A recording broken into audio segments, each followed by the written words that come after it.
Welcome to Late Night Gaming. My name is Rachel, and today we will be continuing Danganronpa 2. Now, in our last episode, we investigated the murder of Byakuya Togami, the ultimate affluent progeny. And we uncovered all the clues, and now we are about to start our first trial of the game. I predicted, at first I thought it was, is he here? Where is he? At first I thought it was this guy right here, Teru, but now I'm thinking it's Nagito. But I have been wrong many times in the past about who the murderer is. So, they could throw a complete curveball at us, and yeah. So, let us start the trial. What the? Something's shaking? This is dangerous. Everyone, please get down. Oh. Something came out. No way. Could it be? Is he telling us to enter it? What? Such a suspicious aura. Even Crimson Steel Elephant Magazine is trembling with fear. Oh, that's so totally suspicious. Hey. Forgive me. Seriously, just forgive me already. Hey, why don't we just stop here? I mean, none of this is real anyway. Like, not even remotely. Wait, no way! There's no way. There's just no way we'll find the killer. Stupid. Complaining won't get us anywhere. If you're really a man, then man up for God's sakes. We've come this far. We have no choice but to keep moving forward. You're right. There's nowhere for us to run. We need to do it. If that's everyone's decision, I'll just follow you guys. Yep. If this were a video game, it'd have a very high difficulty level. Let's do our best to clear the game. Shaking with fear and nervousness, I hesitantly lifted my feet and stepped onto the escalator. Okay. In the last game, Makoto, the main character, the guy we played, every time we would start a trial, he would go on this little something to spare. I think it was like he kept repeating the same thing over and over and over again. It just had like a different adjective, and it was so annoying every single time. I won't think anymore. If I think, I'll run away. All I could do was stare upward intensely as the escalator carried me. And when each of us entered Monokuma Rock, we lifted off into space, apparently.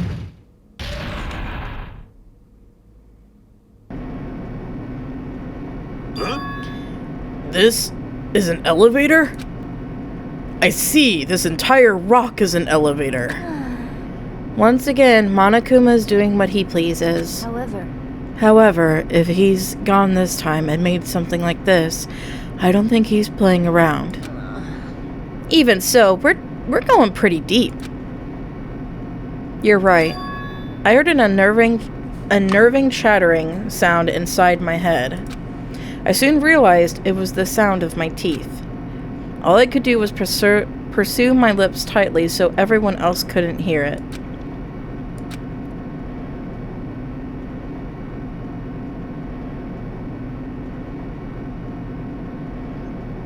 There we were, listening to unpleasant roars as the elevator plunged deeper and deeper into the earth. Some time passed before the elevator finally finished descending, and then the elevator door slowly opened. Welcome! Ta-da! This is the class trial field.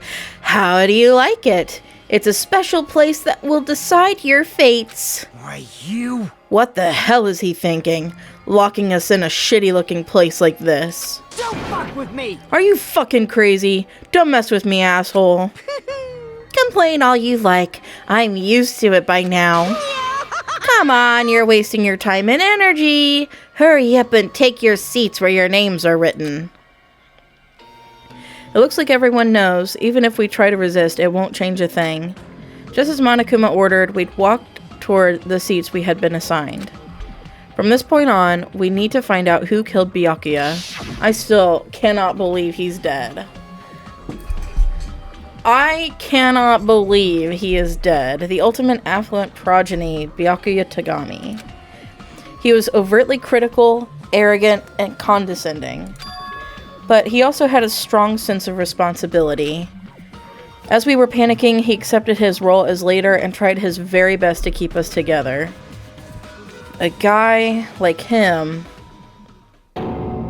got murdered. The person who did it is one of us? I can't believe it. There's no way I can believe it. But if it's really true, we need to find out by any means possible. Because that's our only option. There is no way for us to survive unless we sacrifice the killer. Oh my gosh. And so, this life-threatening trial, billowing with hope and despair, has begun. Yes, I would like to save. Uh-oh. I don't have any skills. Uh-oh. Uh-oh, Spaghetti-O. Alright, let's go through... Okay. The victim's... Okay, hold on. The victim's body was discovered in the dining hall of the old building near the Hotel Mirai. The estimated time of death is 11:30 p.m. The victim was repeatedly stabbed over 10 times between the throat and abdominal region, resulting in death.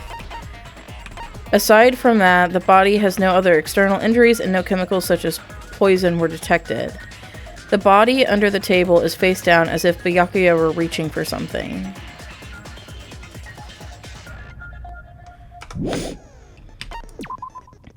Bloodstained knife found under the table where the body was discovered. A glowing paint-like substance coats it. A pool of blood formed around the body underneath the table. A lot of blood was splattered against the inside of the tablecloth. Also, there was no sign that the body was dragged through the blood stain. I also find it really weird how the blood pooled. Like, there's more blood beside his body than there is under it. Which I think is very strange. The floors of the dining hall were full of gaps. Gundam dropped one of his earrings through these gaps. The AC timer in the dining hall was set to 11:30 p.m. The AC timer in the office was also set to 11:30 p.m. I just can't believe it was 86 degrees in there. What the fuck? You're on a tropical island and it's 86 with all those bodies in there? Found under the table where the body was discovered, apparently it came from the supermarket. During the blackout, Mikan was tripped and fell in the dining hall. When the time lights came on, she ended up in a compromising pose. Why is that a clue? The case Byakuya had with him, there's a lot of security equipment inside and a hard plastic case as well. The key to the other Durolumin case is inside here too. During the blackout, Ibuki was able to discern all the noise people were making. First it was Mahiro, Kazuichi, Ibuki, Mahiro again, Hiyoko. She's the dancer, right? Byakuya, Nagito, Akane, Teru, Sonia, Kazuichi again. There were 3 irons placed inside the storage room. When Nagito found them, they were all turned on. A blood-stained tablecloth was found randomly stuffed inside the laundry hamper. The gas stove in the kitchen is powered by electricity. That's why Teru couldn't use it during the blackout.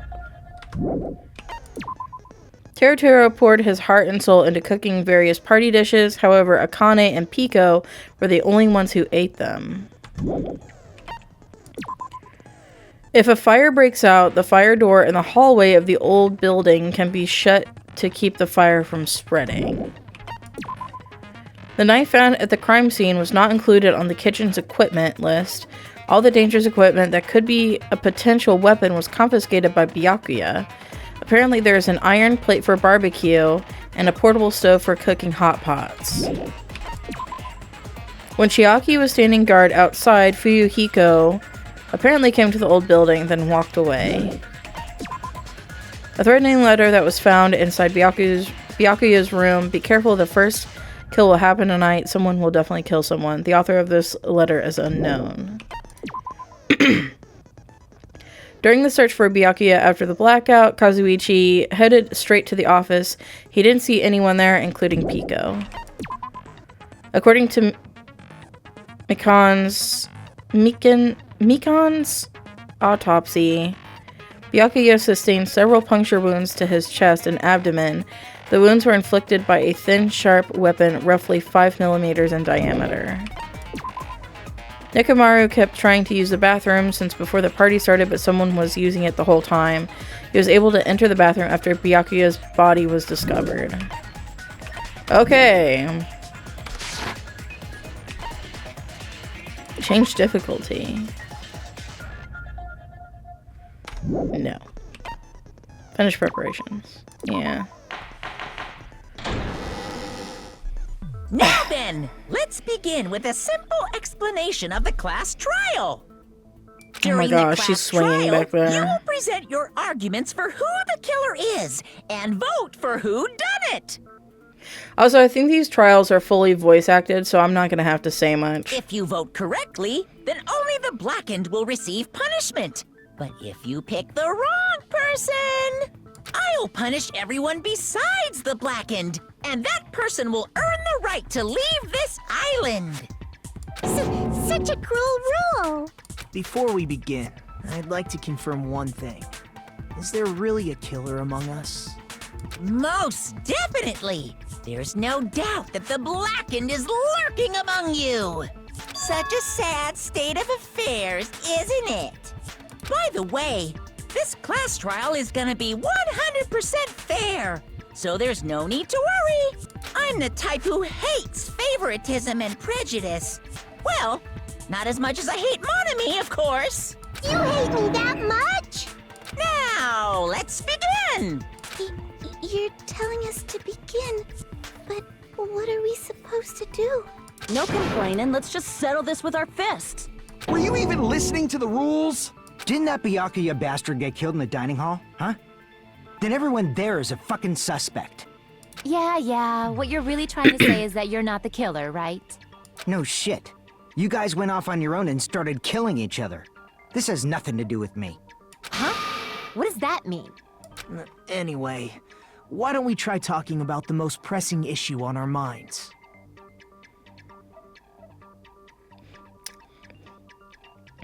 I think that's the same voice as Makoto from the first game. Huh.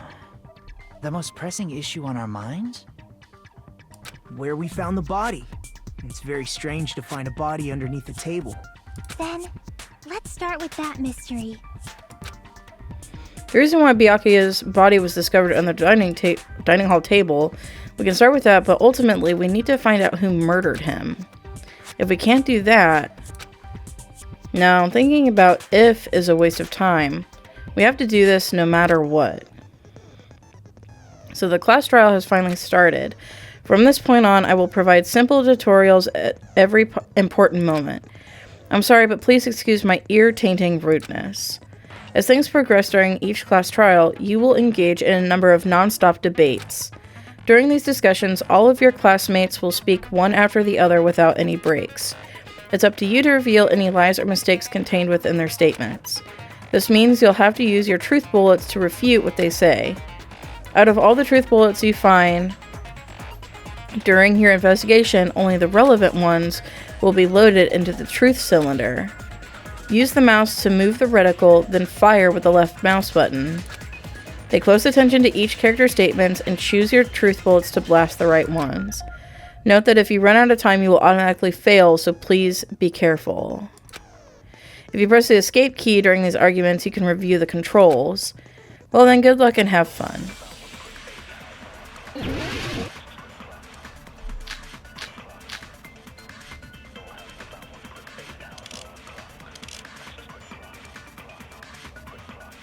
Why was Byakuya's body in a place like that?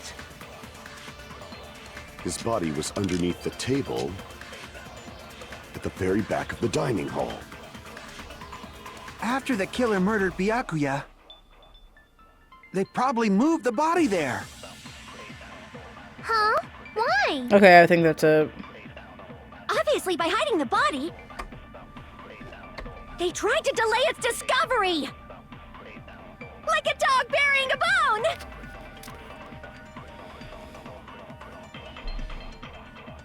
What he just said was strange. It clearly contradicts the information I know. Why was Byakuya's body in a What? place like that? His body was underneath the table at the very back of... After the killer murdered Byakuya, they probably moved the body there. Boom. No, that's wrong. No, no, no. There's no drag marks. No, I don't think the killer moved the body. Huh? Why? Try to remember what the body looked like when we found it under the table. Though there was a lot of blood everywhere, there was no sign the killer actually dragged the body through it. So that's why you think it's impossible that the killer moved the body. I see. I get your point. Aw, and here I thought I had a genius idea. Too bad you're so stupid and boring and unpopular. Your life is meaningless. I respond better to praise, you know. But if the killer didn't move the body, why was it under the table? Byakuya was probably killed under the table. What? You think he was killed under the table? That's what he just said. So Byakuya snuck under the table for reasons unknown, and that's when he was killed. Then, shortly thereafter, we found his body under the table. That does make sense, but why did he go under the table? Obviously, he was hiding so he could surprise us. That dude was always a big jokester. The hell he was? You seriously couldn't tell what kind of person he was? Maybe he panicked during the blackout and dove under the table. No. It's a blackout, not an earthquake. Just because the power went out doesn't mean he'd dive under the table. The reason why is probably connected to what Byakuya was doing during the party, don't you think? The reason Byakuya dove under the table. If it's connected to what Byakuya was doing during the party...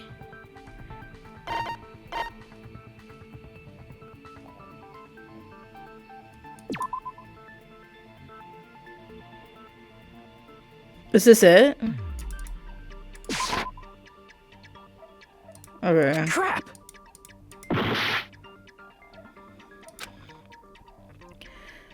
Dove under the table.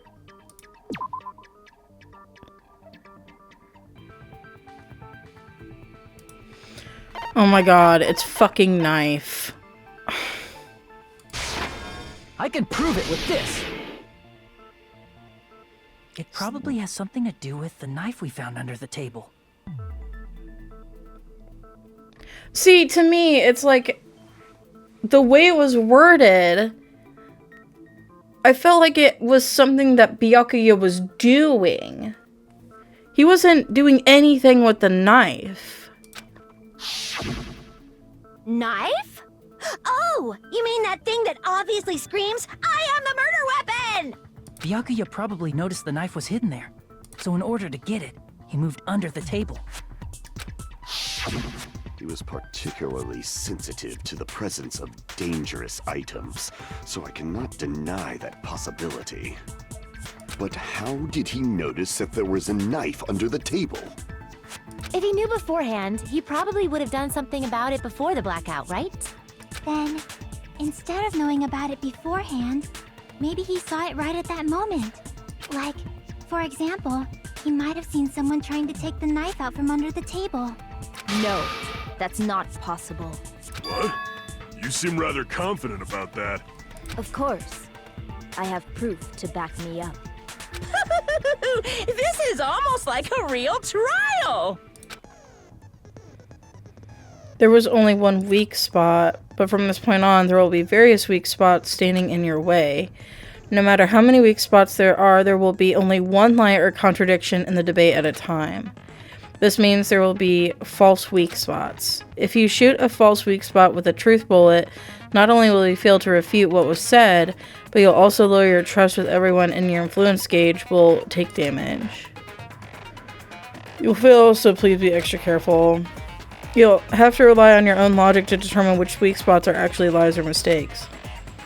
Also, if you concentrate by holding down the space key, you can progress the argument slowly. Please use it whenever you feel like the statements are moving too fast for you to aim.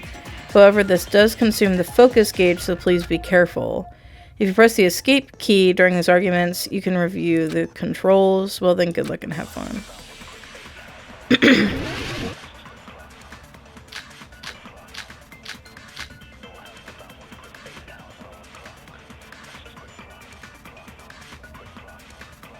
I'm sure Byakuya ducked under the table during the blackout.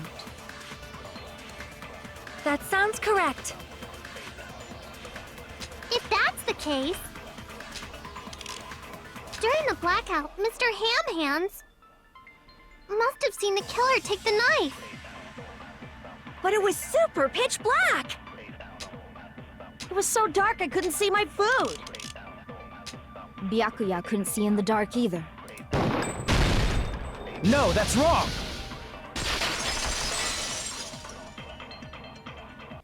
No, Byakuya was probably the only one who was able to see in the dark. Why do you say that? He was using those night vision goggles we found under the table. He could have seen what was happening. So, are you saying Byakuya was the one who used those night vision goggles? Yeah. Yeah, that seems to be the case. Your reasoning is out of focus. No, that's obviously wrong. It should be the other way around.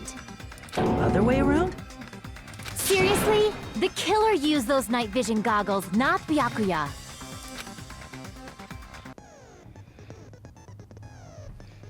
Oh, were you surprised by my hero's sudden argument? Just between you and me, I was also surprised. Just kidding, I'm sorry. Now then, when this kind of argument surfaces, you will go into a one-on-one debate called Rebuttal Showdown. In this mode, you have to counter the other person's claim, draw out their weak spots, and argue against them. Please counter the other person's remarks with the WASD keys. Based on the shape of the remarks, it's important to know whether to cut vertically, sideways, or diagonally. And based on that, you can skew the debate's mood to your advantage. On the other hand, if you ignore the other person's remarks, you will skew toward their advantage. In the bottom right-hand corner of your screen, a number that shows the sharpness of your counter is displayed. This is the number of times you can cut remarks during one round of the debate. You will lose counts of sharpness even if you miss, so please be very careful. When the mood skews to your advantage, for a certain length of time, the other party's argument changes. This means the conversation will develop. If that happens, they will end up divulging some weak spots. However, you cannot normally cut remarks that contain weak spots. Instead, it will skew the mood toward the other party's advantage, plus it's going to be very big. Just like a regular debate, please refute any weak spots with the left mouse. Dude, this is, okay. Of course, if you don't have the correct truth blade, you will not be able to cut an opponent's remark. God. Truth blade, I am terribly sorry. It appears there has been a delay in contacting you. Who is talking to us? I will make sure the person in charge of contacting you takes a very long vacation. In this mode, truth bullets will be called truth blades. That's about it. There won't be any changes to your handbook menu. Only the name was changed, but don't you think a change in feeling is important? If you press the escape key, review the controls, good luck and have fun. Dude, what the fuck? Okay. I don't...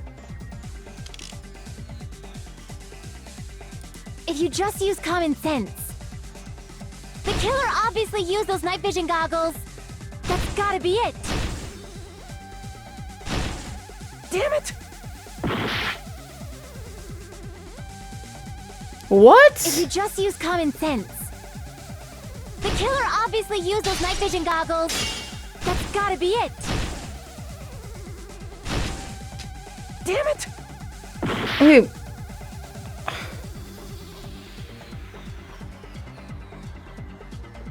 I'm so confused. The killer obviously used those night vision goggles. That's gotta be it. Damn it! What am I doing? I don't even know what's happening. Go that way. Gotta be it. Oh, fuck off. Okay, hold on. I'm gonna look up what I'm supposed to do. If you just use common sense. The killer obviously used those night vision goggles. That's gotta be it. Okay. I can't back down! Do... What?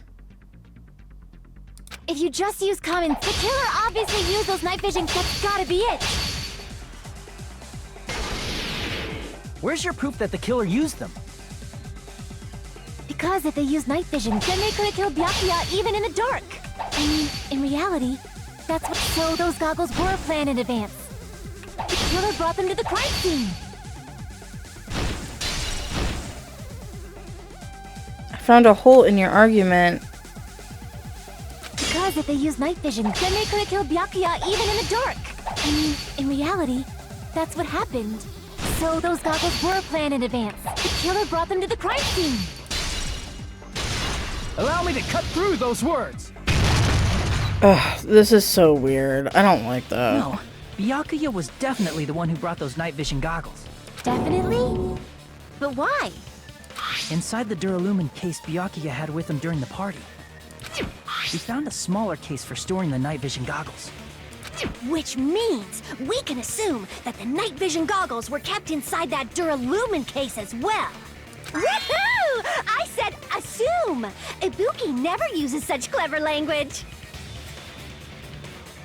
I hate her so much. Plus, Byakuya was the only one who could have taken the night vision goggles out of the case, since he was carrying it around before the blackout in the first place. I see. When you put it like that, it makes sense. Yeah, maybe you should have fucking asked. Then, was that knife inside the case too? No. If there were night vision goggles inside, it wouldn't be weird for a knife to be in there too. It would be weird. I am weird, aren't I? At times like this, I'd rather be fantasizing about tonight's main dish.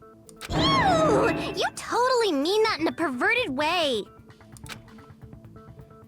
The knife was brought in the Duralumin case along with the night vision goggles too? No, that's not possible. The knife was hidden in the dining hall before the party. Yeah, the duct tape. I see! There was duct tape left under the table where the body was found. Huh? Duct tape? They probably hid the knife by duct taping it to the underside of the table. Oh, so that's why we found duct tape there. Though Byakuya was thorough, even he couldn't have noticed a weapon taped to the underside of the table. This may be off topic, but why was Byakuya acting so paranoid? Not only did he bring a self-defense kit, but he had night vision goggles inside the case too. That's true. He went above and beyond being a little cautious. Now that you mention it, that applies to the dangerous items he confiscated as well. It's one thing to be a little cautious, but performing a body check is a bit much. He probably knew. Someone was planning to commit a murder. Are you saying he predicted the murder? Could it be? Was he also in possession of the all-seeing eye? You think so too, right, Hajime? That's right. Byakuya probably knew there was a possibility because of the threatening letter.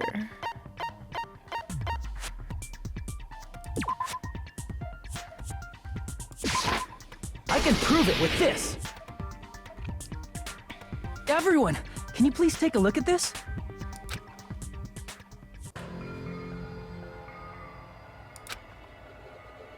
The hell is this? Hajime and I found this in Byakuya's cottage. It looks like a threatening letter someone sent to him. So, who's the someone? Nobody besides Monokuma would write such a dumb, threatening letter like that. Wasn't me! Are you sure? The only lies I tell are friendly lies! Those are still lies. It doesn't matter who wrote it yet. So, Byakuya became paranoid because of this threatening letter? He probably decided to throw a party because of the letter. What do you mean? By gathering everyone in one place, he tried to create a situation where everyone could keep tabs on each other. In doing so, he tried to put the writer of the letter in a situation where they couldn't act. But the letter might have been just a little prank. As long as he was determined not to let any of us die, he couldn't take that risk. His strong sense of responsibility made him believe the letter was legitimate. He should have told us he received a threatening letter. If he had, we would have panicked. Byakuya probably knew that too. So, he tried to do something about it without telling anyone? I see. Strong sense of responsibility as our leader was his undoing. Screw that noise! Who the hell wrote that letter? Well, obviously, the killer.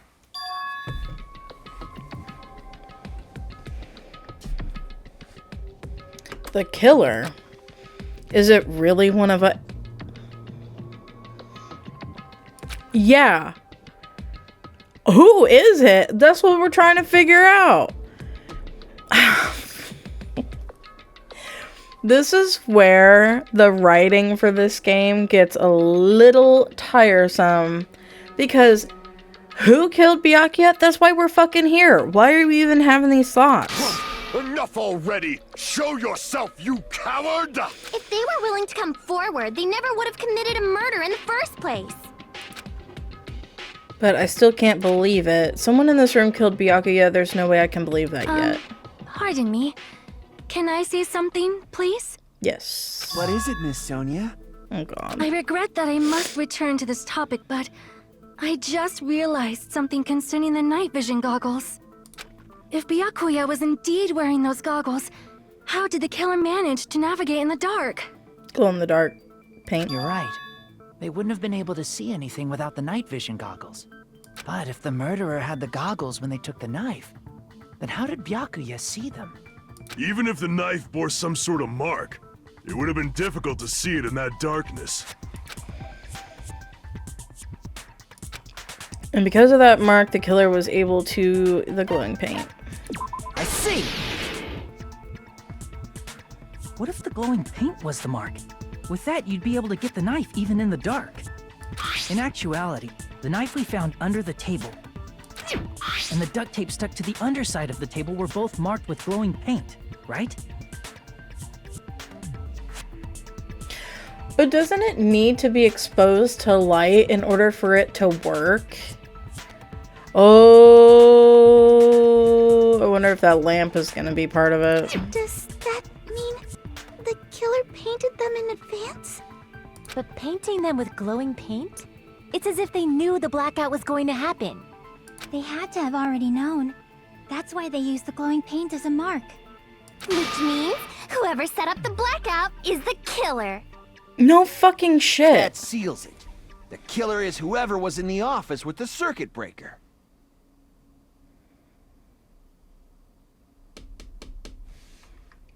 Hold on. I had to look up who he was voiced by, because I'm like, is it Kirishima? No. He's voiced by Kyle Hebert, who voiced,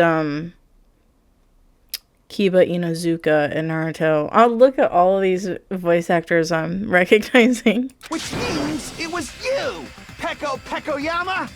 Peko killed poor Peko, Byakuya? not Pico. Was this island not big enough for 2 glasses wearers? Oh god. Not I hope she gonna gets murdered. Oh, I guess she's not. How can you believe her so easily? But with Pecco's height, I don't think she'd be able to reach the circuit breaker in the office. I don't care about a technicality like that. Peko's the one who tripped the breaker and caused the blackout. By tripping the breaker directly from the office, Peko was the one who caused the blackout. Is that really what happened? Blue-colored weak spots will start to appear. If we call the weak spots you've seen up until now argue spots, agree spots. When shooting agree spots with truth bullets, you need to flip your way of thinking. Instead of arguing that the other person's testimony contains lies or mistakes, please fire the truth bullets that prove the other person's testimony is correct.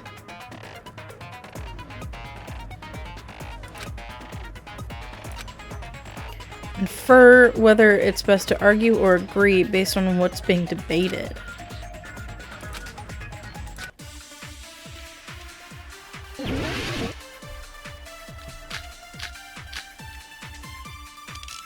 Yeah. Since Peko was in the office, she could have caused the blackout at any time. That's impossible. Huh? Why is it impossible? Because I was not in the office. Not even before the blackout. What happened to your guard duty? Sorry. Okay. Oh, you weren't in the office? That's clearly a desperate excuse.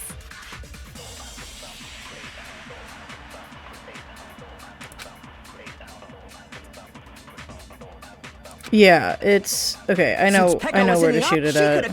That's impossible. Huh? What? Because I was not in the off, not even before the blackout. I agree with that. Yeah. No, I think Peko is telling the truth.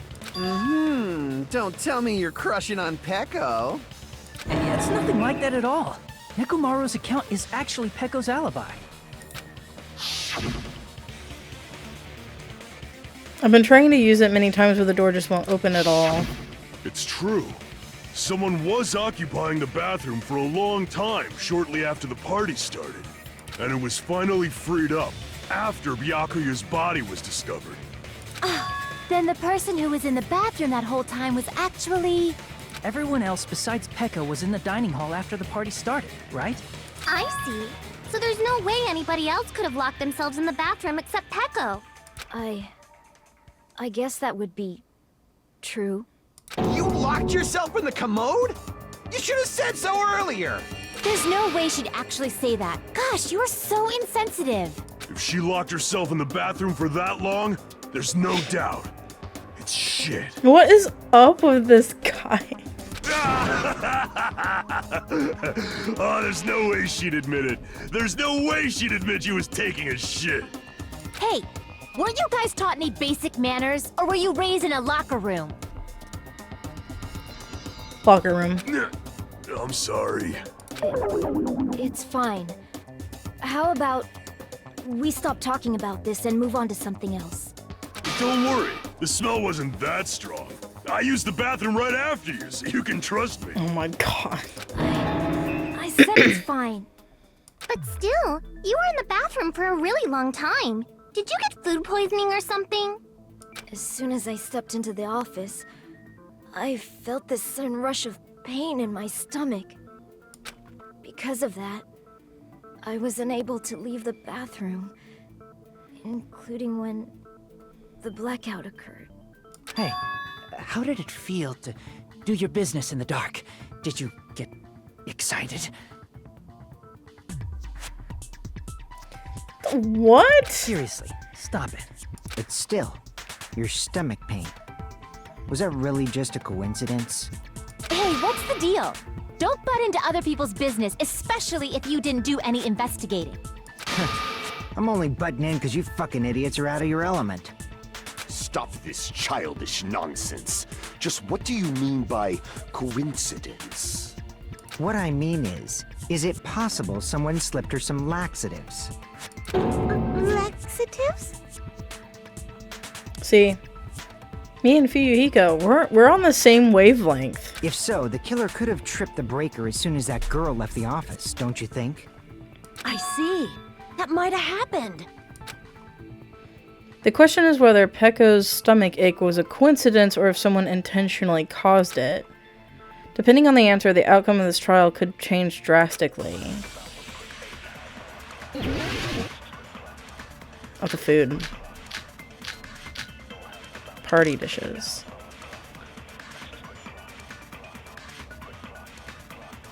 Did you eat anything weird? I don't remember eating anything weird. Now that you mention it... You brought food to the office, right? Just a little bit from the dining hall. There might have been some laxatives in it, don't you think? Taro cooked the food. How suspicious! I wouldn't do anything like that! Laxatives would ruin the taste!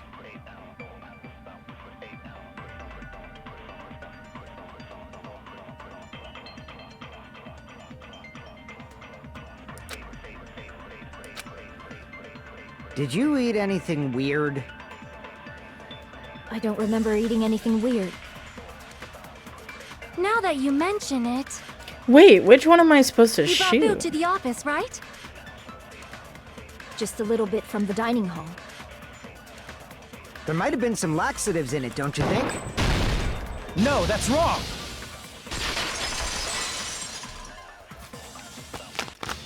No, it's impossible that laxatives were slipped into the food in the dining hall. Because Pekka wasn't the only one who ate that food. Akane ate some of it too. If the food had laxatives in it, I'm pretty sure Akane would have had stomach issues as well. I feel totally fine. Like I said, the dishes are innocent. Don't go making weird accusations. I apologize for causing a scene. Fuyuhiko should apologize, not you. He's the one who made the laxative accusation. What the fuck did you say, bitch? Cease this bickering! Let's just dismiss Pekko's stomachache as a coincidence and go back to discussing the blackout. Yeah. We already know that, you trashy skank. You don't have to tell us. Trashy skank? As long as the murder happened during the blackout, then the blackout itself is what's actually important. So we need to make it clear how that blackout occurred.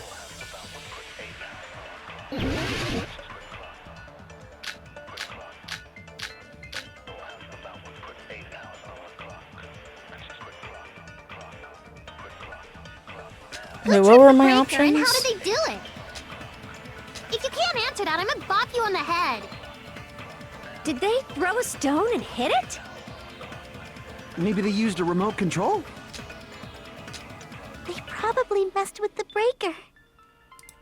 It does not have to be the breaker. They may have tampered with the power supply and transmitters. Crap! Whoops. Who tripped Okay. the breaker and how did they do it?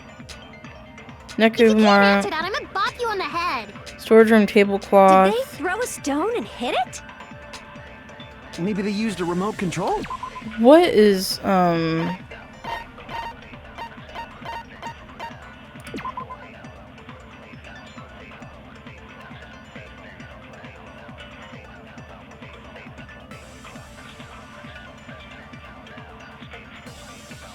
Is it...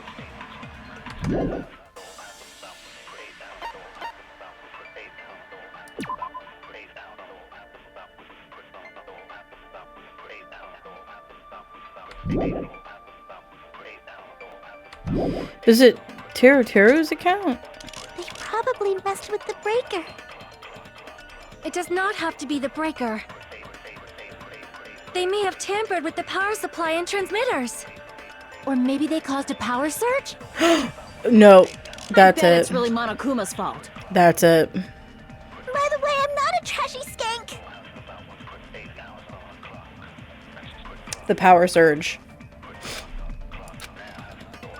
Who tripped the breaker and how? If you can't answer that, did they throw us? Maybe they used a remote. They probably must. It does not have to be. They may have tampered with the power. Or maybe they caused a power surge? Yeah. I agree with that.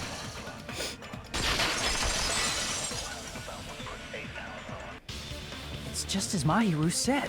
The blackout was caused by a power surge. Of course, that's not a coincidence. Someone caused it intentionally. Also, I think that's Johnny Young Bosch. Which is why those 3 irons were arranged to cause the blackout. When you found them right after the blackout, the irons were still on, right? So by leaving those Ichigo irons on in the Kurosaki. storage room, they deliberately caused a power surge. Yeah. It seems that's how the killer caused the blackout. Oh, yeah. Stupid fool! Hold on a second, let me speak too! No, you have shit for brains. What the heck? You say the irons in the storage room were used to trigger the blackout? That's inexcusable! Why?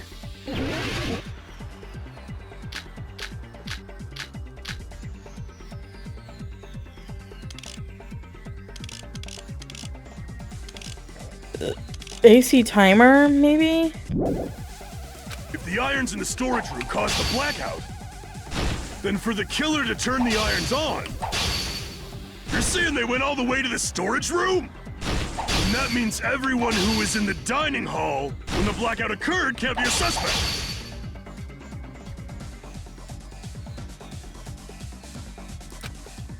Narrowing down the suspects like that is dangerous. I should address The that. irons in the storage room caused them for the killer to turn the irons on. You're saying they went all the way to the storage room? And that means everyone who was when the blackout occurred can't be a suspect. No, just because people were in the dining hall doesn't mean they're not a suspect. But the people in the dining hall weren't able to cause the... If the irons caused the blackout... Allow me to cut through those words. Okay. The irons are just one reason the blackout occurred, but they weren't the direct trigger. The direct trigger was when the air conditioners in the dining hall and office clicked on. Air conditioners! The timers for both air conditioners were set to 11:30 p.m. 11:30 p.m. Mr. Ham Hands died around that time too. I see. When the timers activated the air conditioners, the breaker was tripped and caused a blackout. I see. I understand. Indubitably. Indubitably? They probably checked the old building's energy usage in advance and used the irons to nearly max it out. So once they set the air conditioner's timers, they just had to wait until they started up on their own. If so, even if Pekka was in the office, it still would have been possible to cause a blackout, indubitably. Indubitably? Miss Sonia, not you too. Regarding the energy usage, they probably asked Monokuma about it. Dun dun dun! Is she right?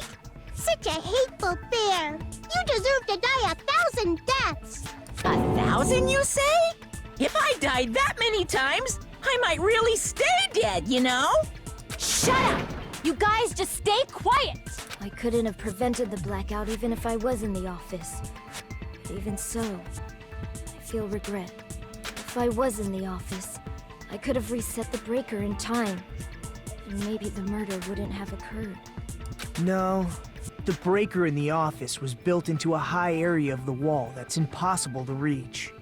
Resetting the breaker in that darkness would have been impossible, no matter what. Sounds like you don't need to blame yourself. Even so, the killer is so sly. I'm starting to worry we may never actually find them. It's alright.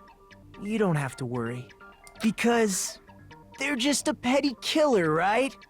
They can't defeat symbols of hope like you guys. Huh? There's no way everybody will lose now. This little incident will just be a stepping stone for you all. In the end, hope always wins. That's what I believe. Nagito? What happened to you? Huh? What do you mean? Well, you have been saying this whole time that there's no way a killer could be among us. Oh, is that so? Well, let's just put that minor detail aside for now and talk about the incident. For now, we found out how the blackout occurred. But the question is, who caused it, right? Anybody could have hid and set the timers for the air conditioners. Setting up the irons in the storage room could have been done before Byakuya set foot in the old building. What a shame. Any one of us is capable of that. What are you implying? He's just saying, after all this time, we still haven't made any progress. Huh? Even though we have been arguing for so long? Unfortunately, it's the truth.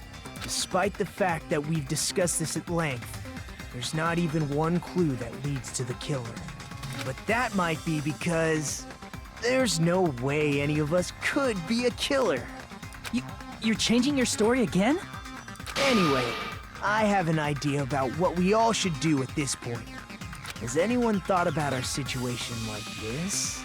Instead of surviving by doubting others, isn't it better to get killed for believing in others? Doesn't that mean... Are you saying we should all just give up and die?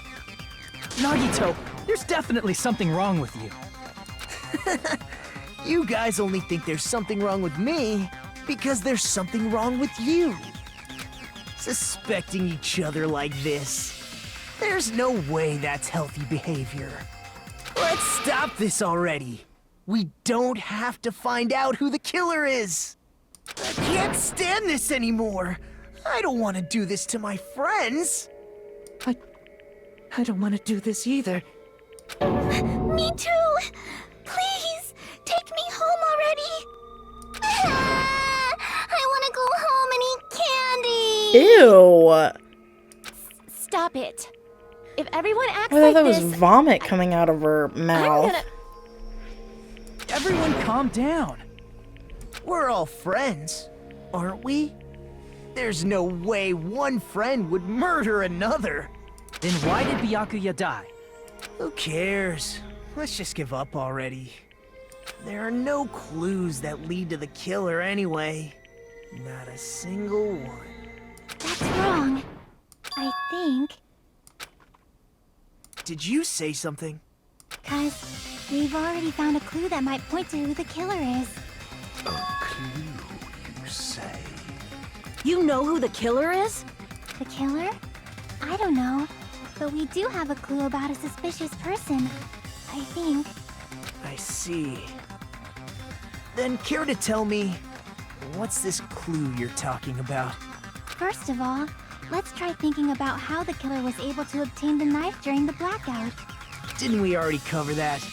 They use glowing paint as a mark. No, not that. I mean before that. Before? Is she asking how the killer got close to that table? Even if they had to obtain the knife by relying on the glow from the paint, in order to do that, they needed to get close to that table while it was still dark. Let's try examining the situation. Mahiru's diagram might be useful here. The diagram of where everyone was standing before the blackout, right? Here it is.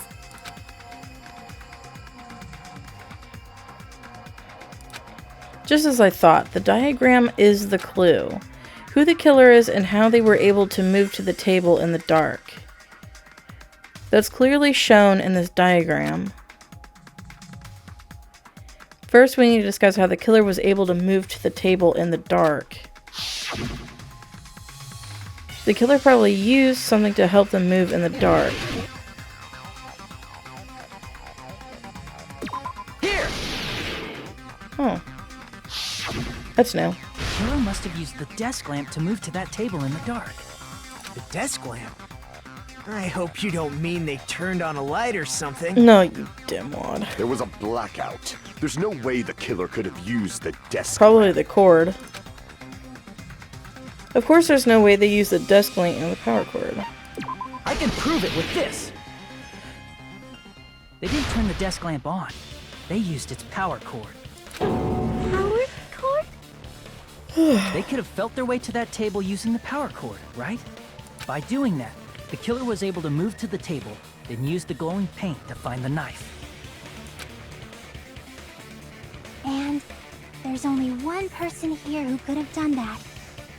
Ooh. Who? Nagito. The only person here who could have possibly done it. We have to select Nagito. You're the only one! Nagito, it was you, wasn't it? Me?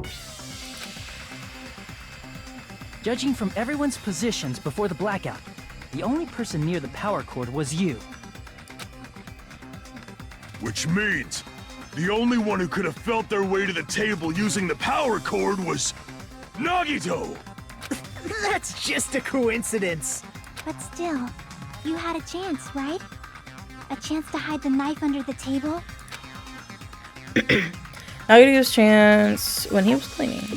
I see! Yeah. Nagito, weren't you cleaning the dining hall all morning? If so, you would have had a chance to hide the knife. That's... If you factor in the power cord and the time you spent cleaning, you're the only one who could have done it.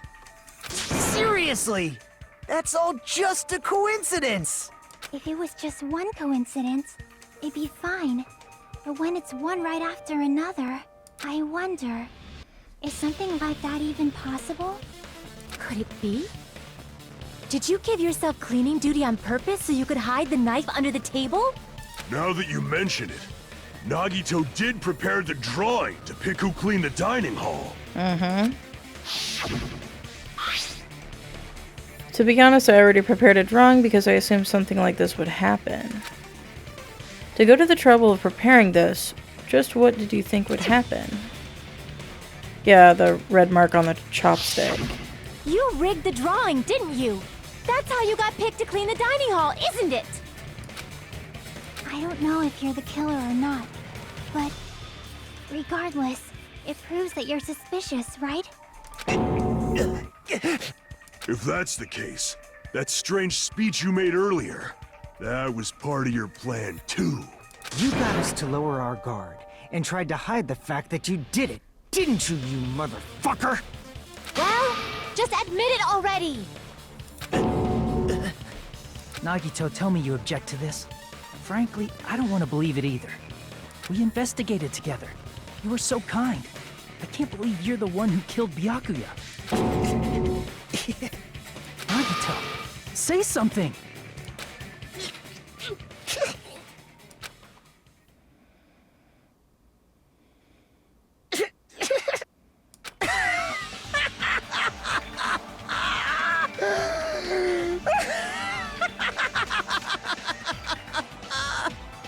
The Ultimates are working together to combat the despair of their friend's death! How wonderful! How beautiful it is! Huh?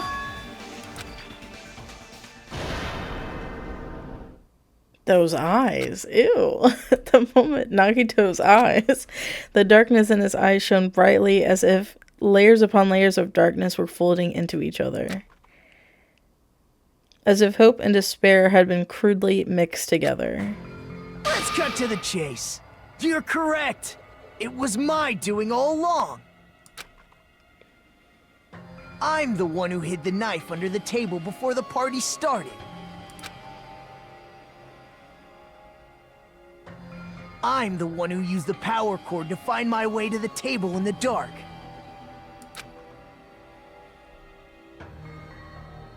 And of course, I'm the one who caused the blackout.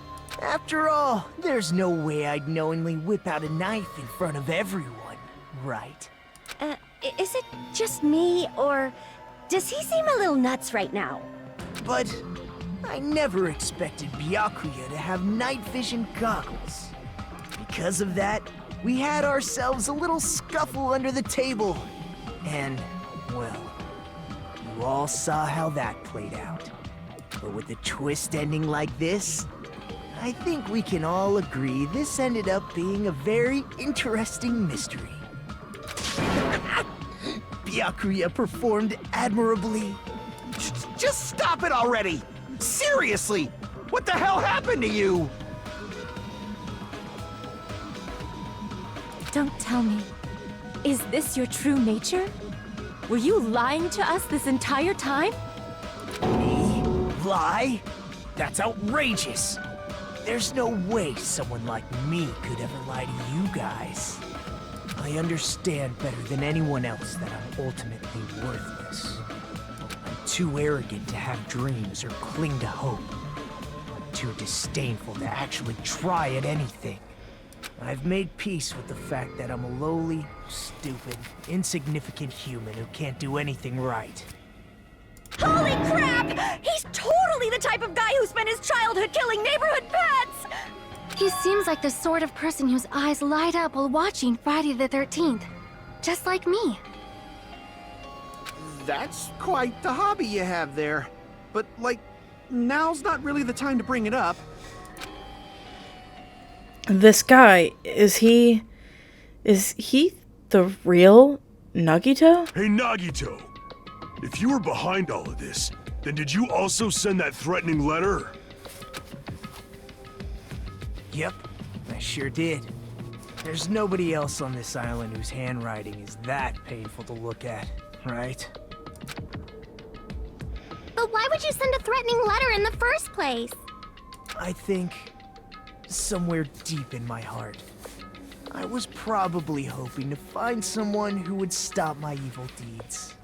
Well, I bet if that really was my reason, at least some of you would feel sorry for me. Are you making fun of us?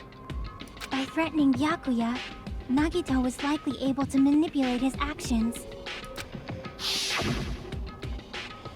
Then how about that old-looking building near the hotel? Well, if it's just cleaning, leave it to me. I'm pretty good at it. In doing so, Nagito was able to manipulate everyone to the scene where the murder would occur. Am I wrong? That reminds me. Nagito was the one who suggested I guard the office. Well, not only is the storage room packed with lots of stuff, it's hard to see in there and full of cobwebs, and I was so busy cleaning the dining hall that I didn't even have time to clean the storage room. If you stayed in there for a long time, I think it would be bad for your health. In that case, why don't you guard the case in the office? Oh, I get it. If Peko was guarding the storage room, Nagito wouldn't have been able to use the irons. The threatening letter, along with all your suggestions, it was all a trap to manipulate us. Yep, that's true too. But you're wrong about one thing. Huh? What? I didn't need to rig the drawing for cleaning duty, you know? If that's true, then how did you conveniently get picked for cleaning duty? I see. Well, there's no way I'd expect you to remember it. A worthless talent for a worthless human.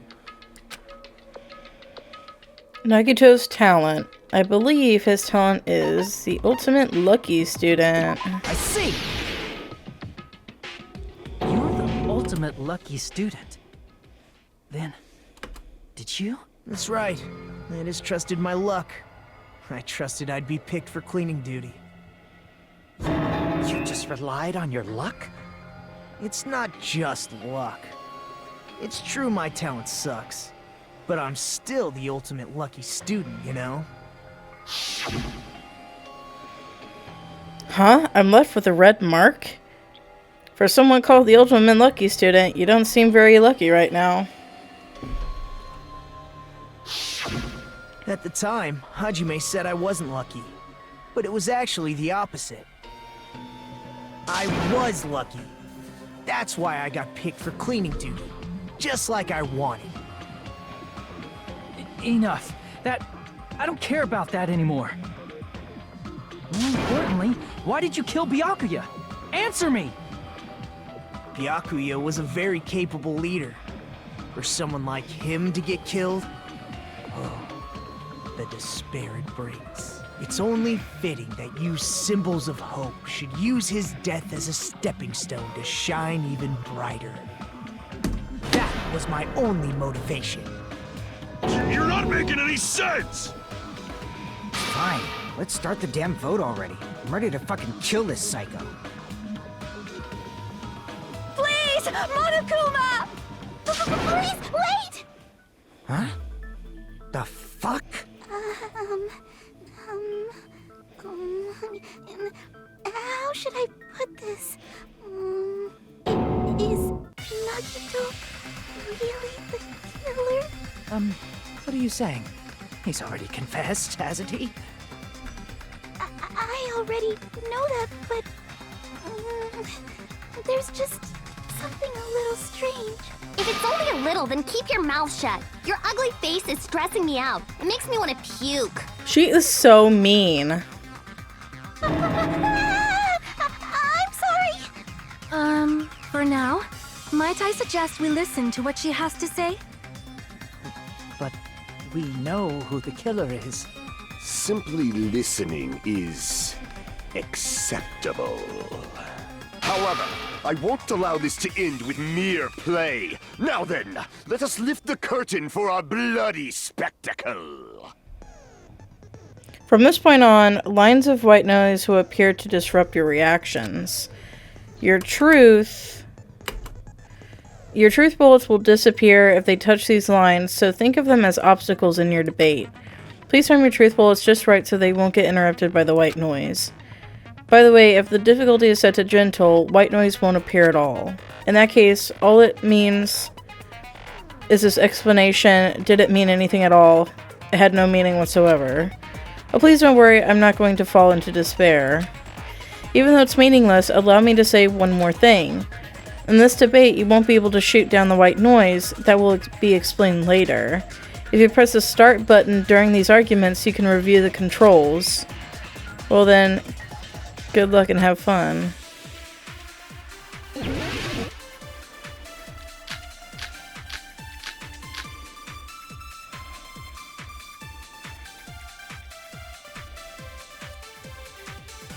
I think it's strange that... The killer is so obviously Nagito!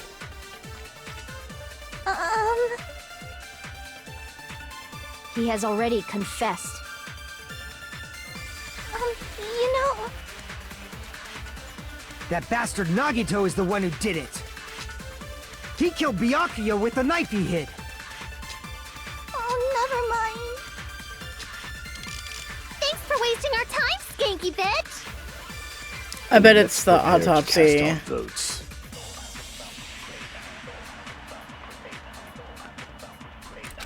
The autopsy. It's the...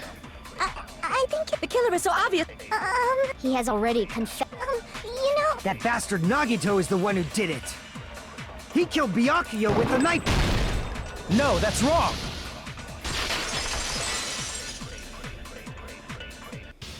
That knife might not be the murder weapon. That's what you wanted to say, right, Mikon? What the hell are you talking about? It's obvious the knife was the murder weapon. But, based on the entry wounds on Byakuya's body, the actual weapon should be roughly 5 millimeters in diameter. 5 millimeters in diameter? That's like way The iron than a skewer. knife. Hey, that better be true. If you screwed up, I'll sell your fucking ass to a whorehouse. Not a whorehouse! Hey, why are you threatening her? Is this what you're trying to say, Mikon? As long as we can't prove that the knife is the murder weapon, we can't assume that I'm the killer. What are you saying? No one else can be the killer. It has to be you. Hey, don't blame me. Mikon's the one who said it. Mikon. I'm sorry. Hey, Nagito. Are you still hiding something? Hiding? Like, during the blackout, did something happen between you and Byakuya that we don't know about? Who knows? After all this, what else do you intend to hide? Jeez, the moment your back's against the wall, you get all silent. You piss me off. What happened during the blackout?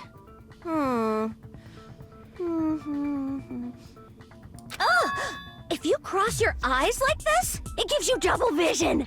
Don't get distracted. Our lives are at stake, you know? Huh? Whose life is at stake? Seriously, how long is it gonna take for you to understand the damn rules? Nobody can see in the dark, no matter how hard you think about it.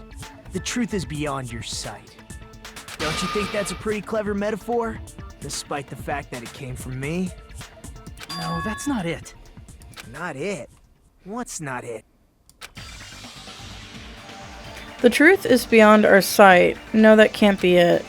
There should be some way to find out what happened in the dark.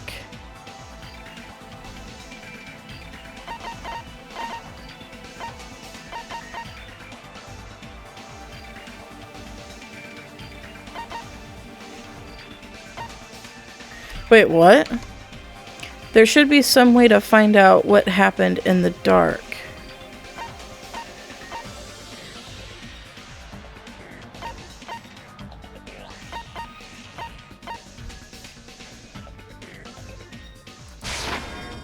Oh, I hit the wrong button.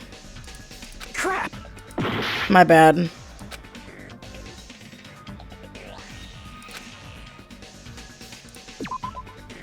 I was trying to hit,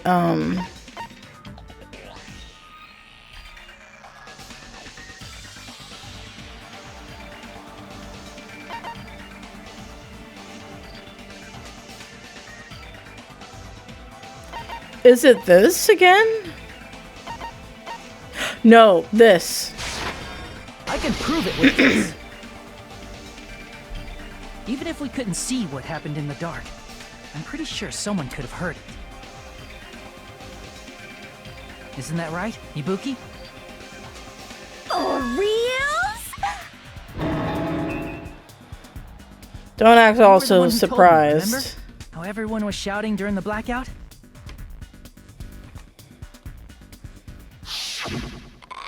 Everyone, calm down. We gotta stay calm in a situation like this. Ah! Don't step on my feet! What the hell? What's going on here? This is... Ow! Turn the damn lights on.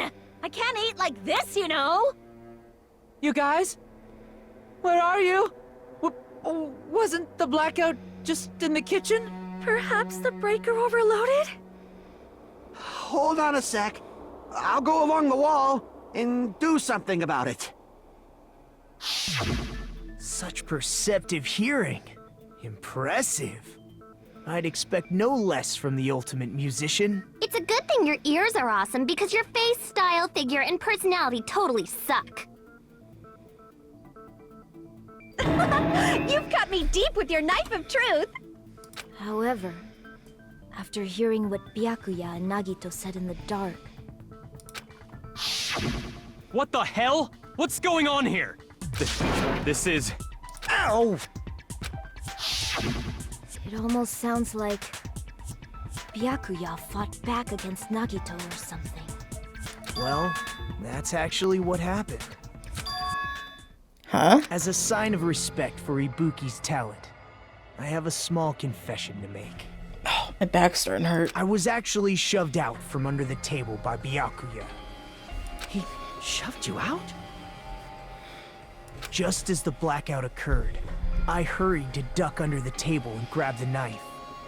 But Byakuya, wearing his night vision goggles, caught me and shoved me right out from under the table. That's right. I'm so incompetent that I couldn't even grab the knife. So Byakuya stopped him when he was trying to get the knife, and he got shoved out from under the table before he could even grab it. Well, it sounds plausible. I mean, just from listening to what they both said at the time. What the hell? What's going on here? This is... Ow! I could interpret it like that. No, actually, now that I think about it, that sounds like exactly what happened. After getting shoved out from under the table, I was just as confused as you guys. I lost sight of the glowing paint, and I didn't even know where the power cord was. Before I realized it, the lights had come back on, and Byakuya's body was lying under the table. Hold on! Are you saying you're not the killer? From the very beginning, the idea to throw a party, hiding the knife, setting up the blackout, it was all going according to plan. But unfortunately, my plan failed. And all thanks to Byakuya's night vision goggles. What happened after that? Even I don't know. You failed? Then you're not the one who killed Byakuya? Then we're right back to square one! How can that be? We spent all this time talking back and forth! Meaninglessness. What other word is brimming with so much despair? But you can't give up. You need to have hope. Do your best and move forward. Rising to the challenge again and again is why you guys are the symbols of hope. Is Nagito really not the killer? Is this guy really the Nagito I knew before? No, there's no way I can say that. I just thought I knew him, but this whole time I didn't know anything about this guy. I didn't know his true character. It's as simple as that. But now's not the time for me to dwell on that. We need to find Byakuya's killer by any means possible, because if we don't, we will die here.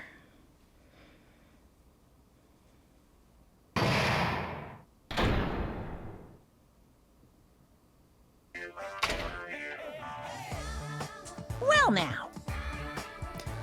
Okay.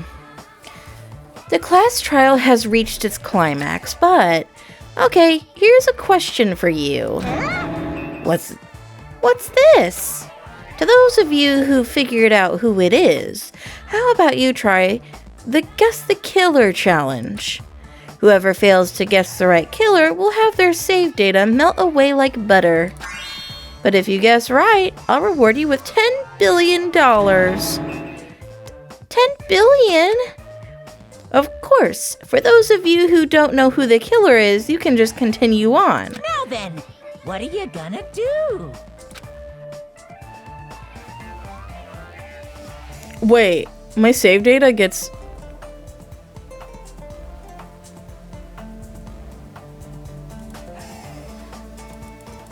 I don't...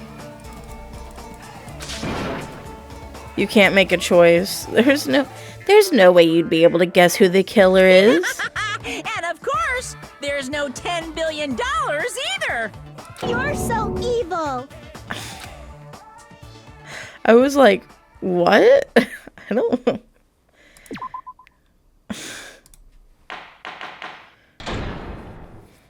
That was weird. Okay.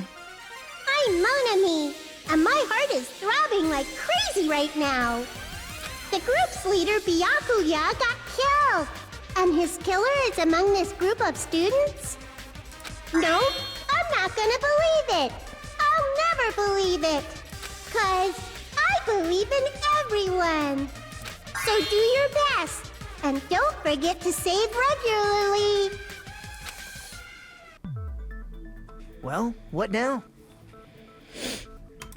If the knife isn't the murder weapon, there's no definitive proof that I'm the killer. Shut up! We'll be the judge of that. You say you were shoved away, but you can't actually prove it, right? That's right. Even if a different weapon was used, it does not mean Nagito has been cleared of suspicion. But there's another reason why I don't think Nagito is the killer. There's still more? Based on what we've discussed, Byakuya was killed under the table, right? Is there something wrong with that? Well, even if that's true, I feel Nagito looks, clean. Nobody's ever complimented me on my appearance before. Not even my own mother. God damn. I'm not talking about your looks.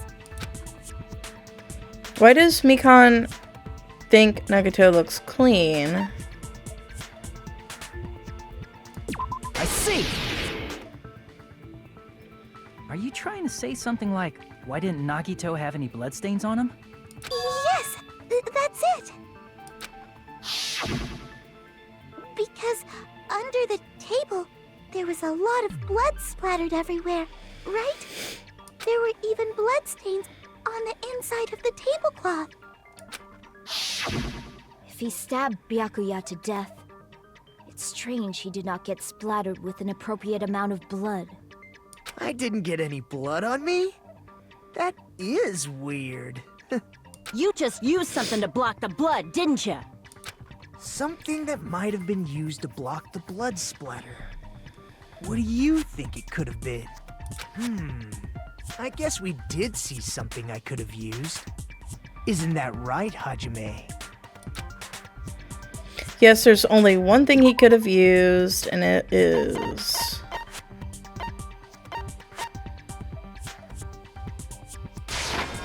I can prove it with this! You're talking about the bloodstained tablecloth we found in the storage room, right? If there are bloodstains on it, that settles it. Nagito used the tablecloth to block the blood splatter. But that was found in the storage room, right? Are you suggesting he hid it there after the murder?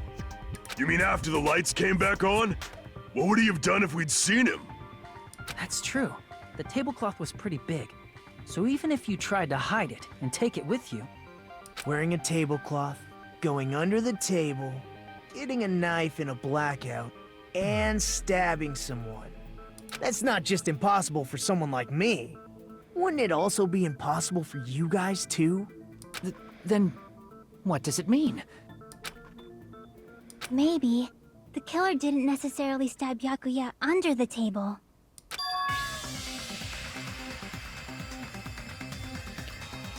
What if they stabbed him on the tablecloth and dragged him or something? There's no mistake that the murder occurred under that table. Even the inside of the tablecloth was bloody, so there's no denying Byakuya was killed there. But that doesn't mean where Byakuya got stabbed and where the killer did the stabbing are the same, right? I don't understand at all! The place where Byakuya got stabbed and where the killer did the stabbing are different? Huh? Hajime, you look like you're onto something. Really? But it sounds like a riddle. I feel like I'm onto something, but it's still not clear what that is. Under the table, but not under the table. If it's somehow possible, it's the only way that makes sense. Moving forward, we should put aside all unnecessary preconceptions and just choose the answer. I think. In scenes where you have to figure out important words, the improved Hangman's Gambit will occur. The improved. The goal is to line up the right letters in order so it reveals a keyword related to the incident in question. It's like a little puzzle game. Various letters will be flying across the screen in all directions. There are 2 rules you must remember. If 2 different letters clash, you'll take damage. If 2 of the same letters clash, they will fuse. You must make 2 of the same letters clash, while you try not to let 2 different letters clash. This is what's most important. In order to do that, you've been given a technique to catch and release. When you move the reticle with the mouse and press the right mouse button while it's on top of a letter, you can snatch a letter like a vacuum. This is what it means to catch the letter. However, you can only catch 1 letter at a time, so please be careful. When you press the right mouse button while you have a letter caught, you can shoot it where your cursor is aiming. This is how you release the letter. With catch and release, you can change the position of the letters and hit letters into each other. Make sure you hit the same letters so you can fuse them. The fused letters will freeze and get bigger. By pressing the right mouse button, you can blow it up and erase it from the field. This is called firing the letters. Catch and release.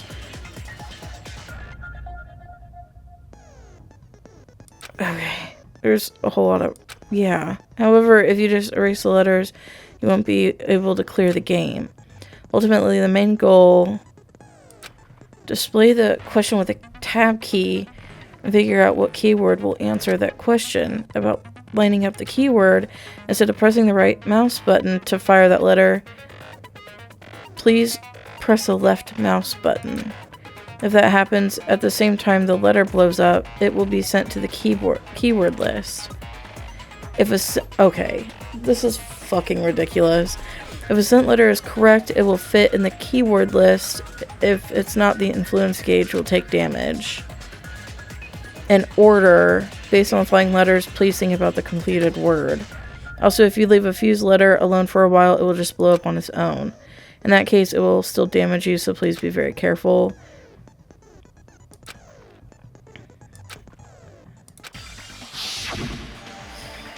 The place Byakuya got stabbed and the place where the killer did the stabbing aren't the same. Using those words as a clue, I should put aside my preconceptions and try to think about it. Something is coming to me. Just a little bit more. I have a feeling I can see something.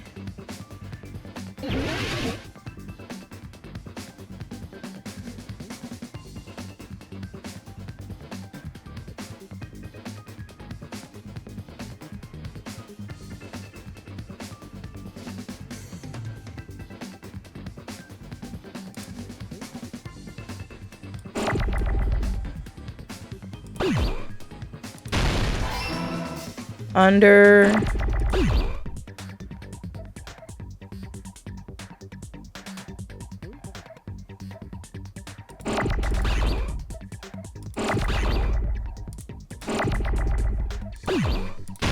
Under...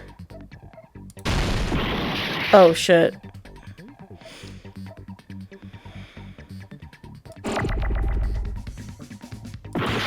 Oh, fuck.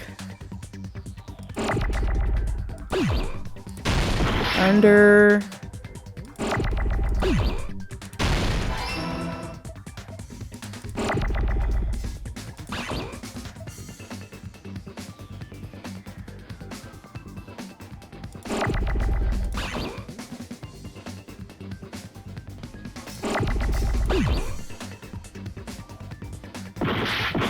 Oh, no, that's not what I want. Wait, it's not? Stop. What the fuck? Okay.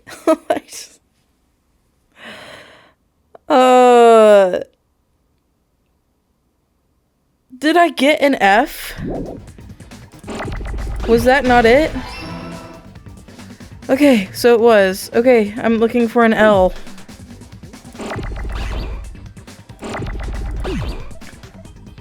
I don't need that.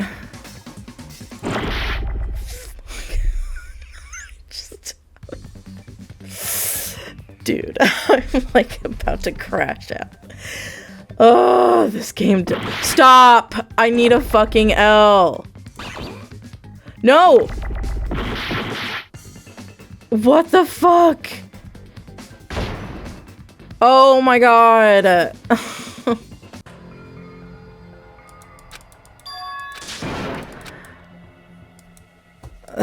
It's alright. It'll just let me restart from that. Yeah, whatever. This is my... Yes. We will never give up. No. Dude, Yes. I gotta go through this fucking bullshit all over again. I'm just gonna skip to the part where I solve this.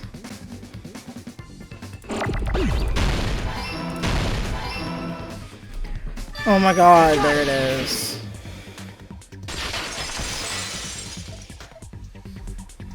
Got it! The killer must have stabbed Byakuya from under the floorboards. I'm gonna go get a Diet Coke real quick. I'll be right back.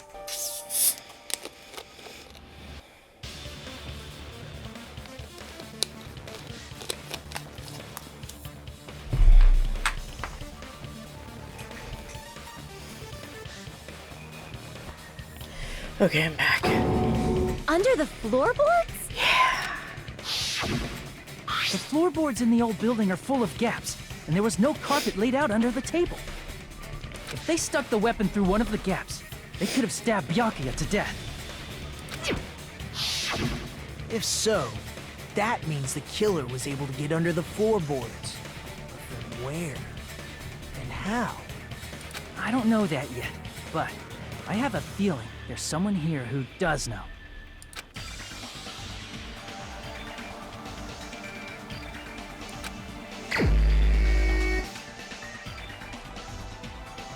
Wait. Oh, yeah, because he got his earring. Right? You're the only one! Hey, Gundam. You dropped your earring in the dining hall, right? Are you referring to the Hellhound earring? About that earring. I said, are you referring to the Hellhound earring? About that Hellhound earring. You dropped it beneath the floorboards, right?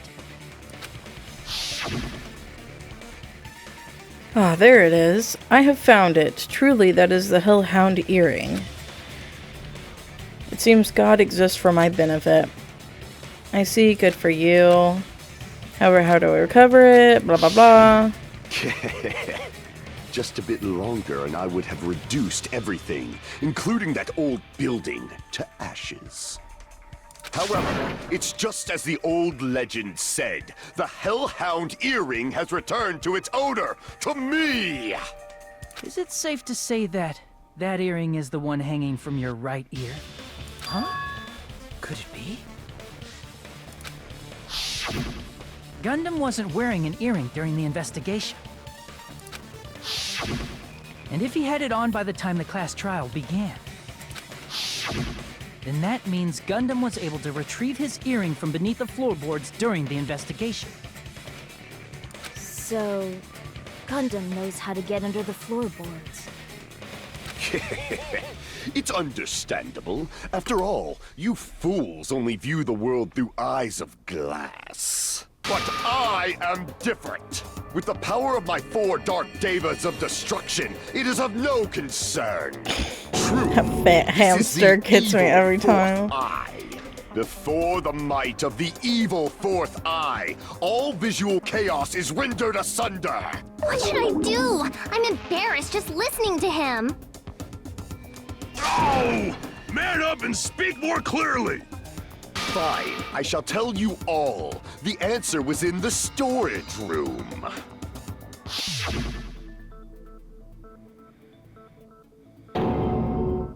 One of my 4 dark devas of destruction, Mirage Golden Hawk, Jumpy, has seen beyond the chaos. A secret passage of doom leading to the underground lurks beneath a large assortment of random boxes. After securing a lighter from the supermarket, I threw caution to the wind and ventured below the floorboards.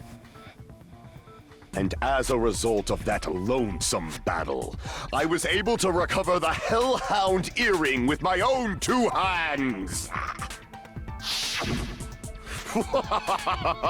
Tremble with fear, fools! Behold my power! There he goes blabbing about power and crap. You're ridiculous.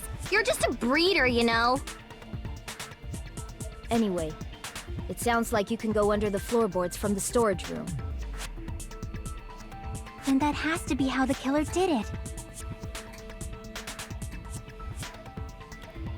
If the space beneath the floor is empty, it's not that far to move from the storage room to the dining hall. I see. If they passed through the storage room, I understand why the One of my tablecloth cats was found put there. my sandals. The killer She's obsessed with lurked them under the for some floorboards reason. during the party, and from there, stab, stab, stab! Are you sure? You don't like stab, stab, stab? Should it sound more fleshy, like... Oh god. I'm not talking about your sound effects. You're saying they snuck under the floorboards, but that means they would have had to leave the party, right? So, was there anyone who was able to do that? The Then whoever wasn't at the party is the killer. They must be the one who was waiting under the floorboards. Who wasn't at the party again? I didn't participate, but I was guarding the entrance, remember? Monami over there can be my witness, right? Yes! This Monami over here is your witness! I believe there's no need to discuss this matter further, but I was unable to leave the bathroom. I was in the kitchen for a long time, but I frequently went to the dining hall to deliver my dishes. Why are you sweating, dude? The only person who wasn't at the party... But it wasn't him either. Because he never went inside. Judging from the photo I took before the blackout...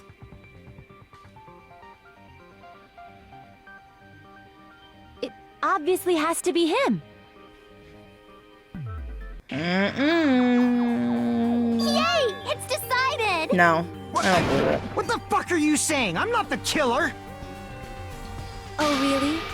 What happened to the tough guy who was saying stuff like, I can do it? Don't mess with me! I'll fucking kill you! See? You're making threats again. Yep, that's right. Things are starting to get exciting. Yeah, it wasn't him, though. Good news, you're now allowed to use the silencer. You can use the silencer with the right mouse button as many times as you want. When you use the silencer, you can shoot down the white noise. Also, when you shoot down the white noise, your time limit will increase a little. However, if you shoot an actual remark with your silencer instead of the white noise, the time limit will decrease, so aim carefully when you're using the silencer.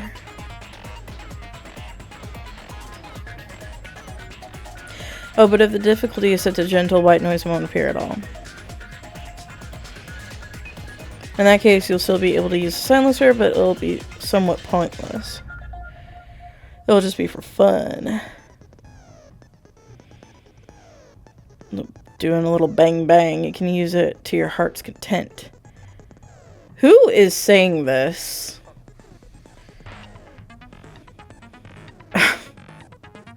If you press the escape key, blah blah blah blah blah blah blah, review the controls. Good luck.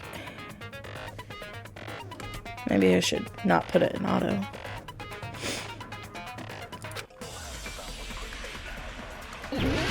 It's Chiaki's statement. That one.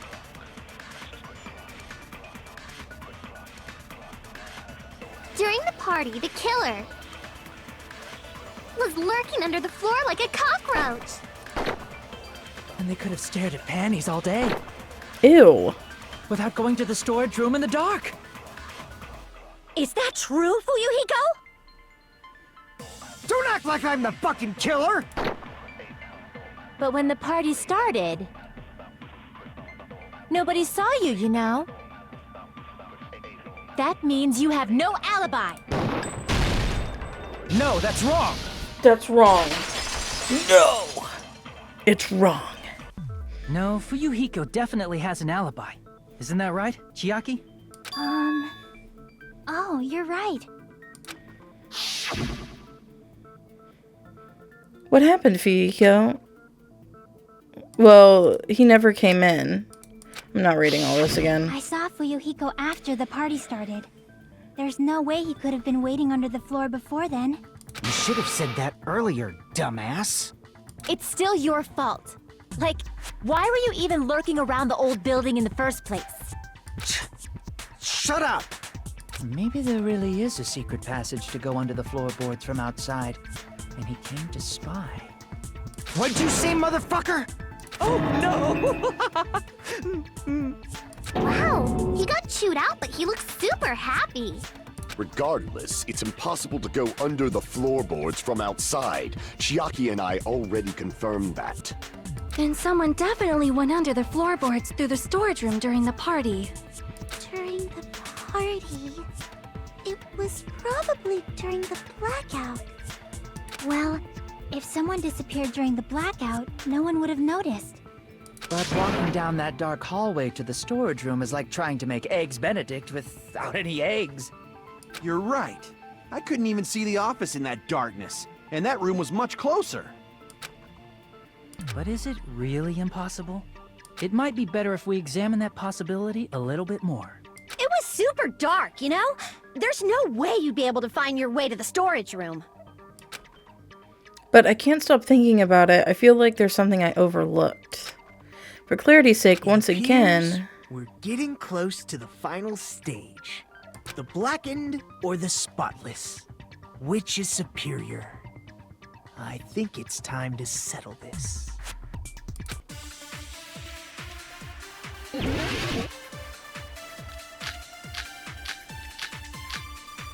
Probably the fire door. I don't know. I'll listen. The hallway was really dark during the blackout. Moving to the storage room like that. It's like making a seafood bowl without fish. Is it really not possible? What if they used a string like the cord? Maybe there was another pair of night vision goggles? What a pain. I'm gonna go with my gut. What if they used a light? It definitely sounds impossible. The killer's method for moving in the dark might be what that one person suggested. The hallway was really dark during the blackout. Moving to the storage room like that. It's like making a seafood bowl without fish. Is it really not possible? What if they used a string like the cord? Maybe there was another pair of night vision goggles? What a pain. I'm gonna go with my gut. What if they used a light? Definitely sounds impossible. Whoops. What if they used a light? Okay. That's what I thought. Dude, I'm following this guide. I know. The killer had a light with him. Oh, I was right? But where could they have found a light? There was one nearby for sure. See? It's written on the kitchen's equipment list.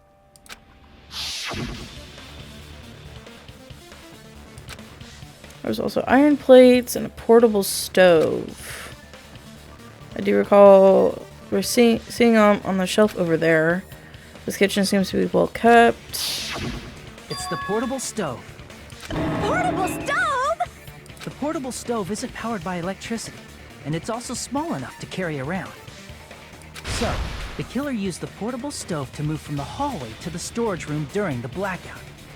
I see. I never considered the portable stove. But there's a hole in your argument. Huh? A hole? What kind of hole? It would be great if you could explain it to me in much more detail. Oh, I wasn't making a perverted joke or anything. It's really not a perverted joke. I'm serious. Repeating yourself just makes it even more suspicious. Now then, Hajime. Will you battle against me? No, that's wrong! Will you be able to break through my argument?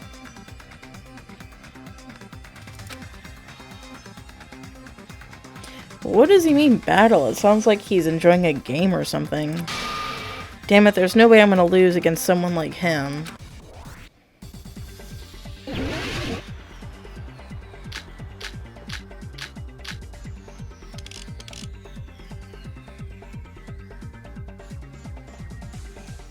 Did you forget what Kazuichi said earlier? He said the hall was too dark to see the office. The light from the stove that you mentioned, it contradicts his testimony. Or are you intentionally doubting his testimony? I can't back down! What the fuck? Just a little bit more and I can draw something out next time. Did you forget what Kazuichi said earlier? He said the hall was too dark to see the office. The light from the stove that you mentioned, it contradicts his testimony. Or are you intentionally doubting his testimony? I can't back down!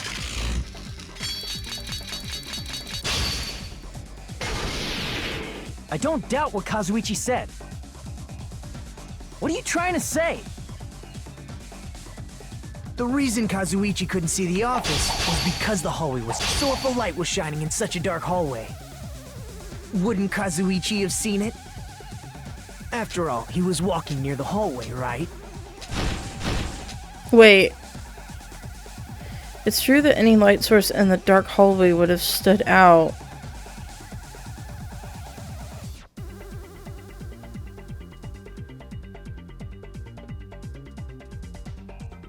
Yeah. The reason Kazuichi couldn't see the office was because the hallway was dark, so if a light was shining in such a dark hallway. Nope. Crap! The reason Kazuichi couldn't was because the hallway was dark, so if a light was shining in such a dark hallway. Wouldn't Kazuichi have seen it? Allow me to cut through those words! Nagito, did you forget? Or are you just pretending you forgot? Huh? What are you talking about? There should have been a wall that blocked light. I'm talking about the fire door in the hallway.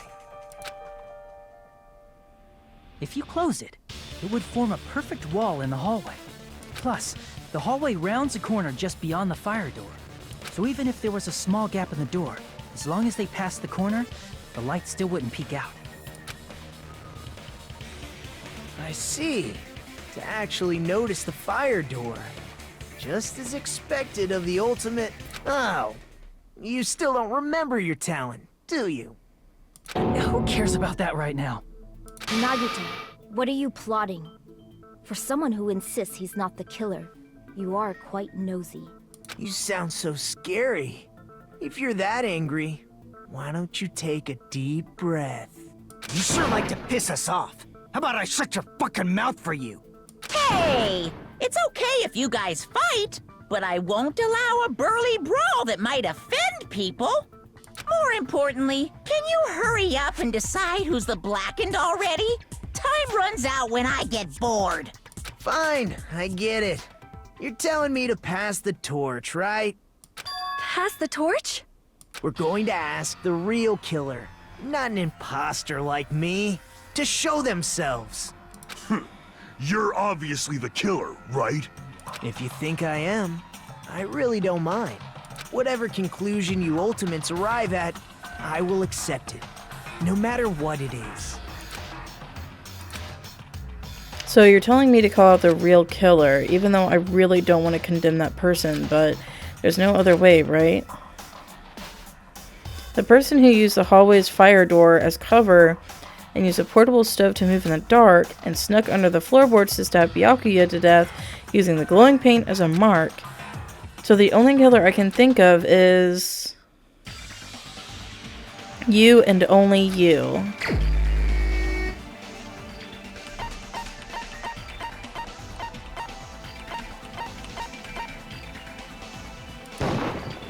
You're the only one!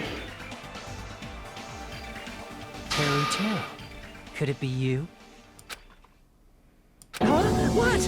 What are you talking about? Teru's the killer? Is that true? What are you talking about? There's no way! Of course, that's simply my assumption. So if you have an objection, please speak freely. Objection or not, why am I being treated like the killer? Because the portable stove used in the murder came from the kitchen. That's it? That's the only reason you're treating me like a killer? Isn't that a little drastic? You're cruel. Cruel. Too cruel. Teru.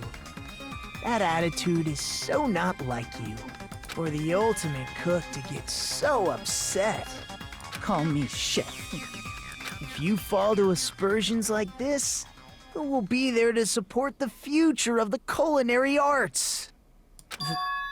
The future of the culinary arts? That's right. For the future of the culinary arts, you must face this and fight it fair and square. You're right. Yeah, that's totally right. So what's an aspersion anyway? Is it yummy? Did you know asbestos is yummy too? You should try some later. Nagito, why are you interfering? Let's assume that the killer used a light, and that they used the fire door to mask that light. And that they moved to the storage room and snuck under the floorboards. Then what? It's dark under the floorboards too. So how would they be able to stab Byakuya? You're not gonna say they shined the light on Byakuya, right? The plan would have been ruined if he noticed. That's right. What do you think about that? There's no way you can answer, right? You personally haven't investigated what's beneath the floorboards. If that's the case, then Gundam should know. He actually went under the floorboards. No. Unfortunately, there was nothing related to the incident under the floorboards. The only thing I found was a strange liquid shining in the darkness, near where Byakuya's blood was dripping. What? A shining liquid in the dark? Who's the That pain? sounds super important! If there was a shining mark like that, they would have been able to move to it in the dark, right? And in doing so, it might have been possible for them to use that mark to target the victim. The victim was targeted by a mark.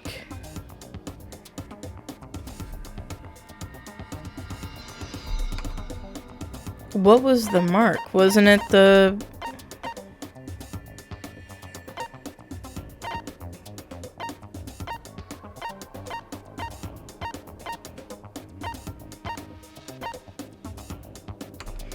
The victim was targeted by a mark. What was the mark? The guide says the knife. I can prove it with this! I didn't even... The mark you're talking about is the glowing paint that was applied to the knife, right? Ah! By using the glowing paint as a target, they were able to judge where to stab even in the dark. I see. The killer didn't target an actual person. They just struck the moment the glowing paint moved.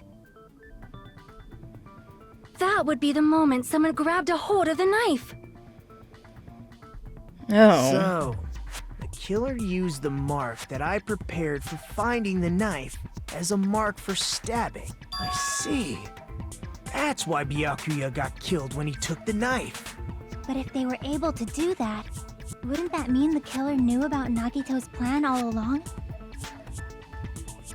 Well, Teru! I mean, wasn't he preparing food in the Seriously, kitchen? I don't know anything. Really, I don't know anything at all. Then can I ask everyone a question instead? You again? Just stop already! Now. We should give everyone a fair opportunity to speak. If Teru is the killer, that would mean he went to the storage room during the blackout. And just what did Ibuki hear during the blackout?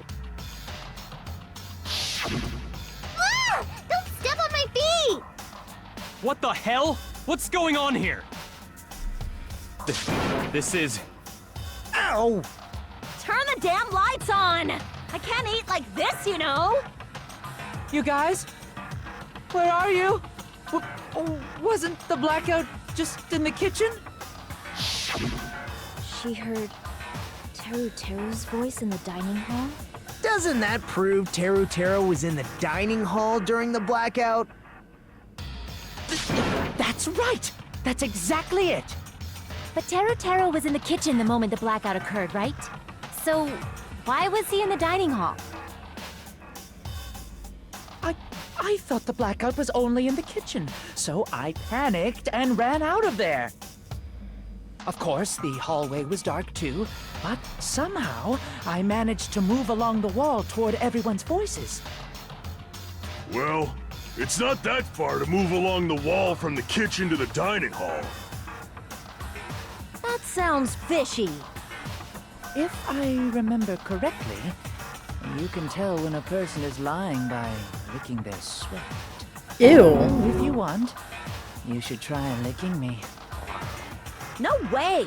You look greasy. But I heard Teruteru's voice in the dining hall! Ibuki swears on her honor! That's right. Teru was in the dining hall, not the storage room. Which means he's not the killer. No, that's not it. Why? Why do you want to keep falsely accusing me? It's not like I want to blame you. I just... You should be so proud of yourself, Hajime.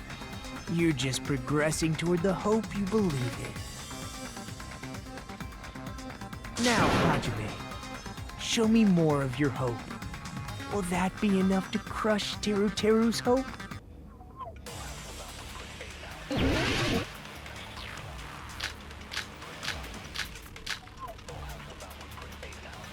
Gaps in the floorboard. Let me ask you again. Probably. Did you go to the storage room during the blackout? There's no way I went to the storage room. I was somewhere totally different. I definitely heard Teruteru's voice. It's handsome, unlike his face. Maybe it was a recording or something? Nope, definitely a live voice. Right, as long as I have her testimony. The fact that I was in the dining hall cannot be disputed. I'll shoot through that contradiction. Just because we heard Teruteru's voice in the dining hall doesn't mean he was literally in the dining hall. Huh? Why? Remember the floor in the dining hall? It was full of gaps, right? So even if you shouted from under the floor, it should have sounded just like the voices in the dining hall. Oh, he probably caused Mikan to fall then. But... I see. So he brazenly shouted from under the floor to make us think he was in the dining hall. Dude, my hands are freezing. Is that true, Teru? Hold on a second. Can you explain this, Teru? I told you to wait a second, ain't I? What are y'all even saying anymore? I'm telling you, I was in that there dining hall during the blackout. What? Where are you from again? I was born in West Asabu and raised in South Aoyama. Hey, you guys! This guy's a major liar! What? If Teru was in the dining hall during the blackout, he should have been there after the power returned, right? Well, I believe so. There's no way he could have gone back and forth in that dark hallway. Huh? Was Teru actually there during that time? I sure was. I was there the whole damn time. Something like this shouldn't be decided by gut instinct. People's lives are at stake. Damn right. You guys should have been deciding this on the spot with your hazy memories. What is this accent? Accent is getting even worse. He's definitely lying. However, I am not sure. I believe that he was there, and I believe that he was not there. Thank you for the input. Oh, is there any way we can decide? Why don't we consult his memories? His memories? Yeah, don't be saying things like that. Don't make no sense. Can you even prove I wasn't in the dining hall? What is this accent? Oh, you again. Whether or not Teru was in the dining hall during the blackout, in order to know for sure, I just need to throw that question at him. Yeah, this is the embarrassing pose. I can prove it with this. If you're claiming that you were in the dining hall when the power came back, then you should know how Mikan was positioned at the time, right? Whoa, what? Don't make me remember. It's so embarrassing. No, this is a very important question. Well, Teru, if you were really in the dining hall at that time, you should know the answer to that. Huh? What? It was a pretty clever way of tripping. There's no way you'd forget about it so easily. I'm sorry.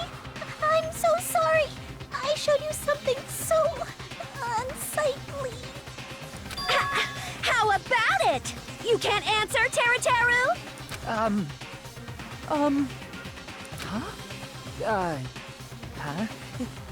That's weird. Just slipped from my mind.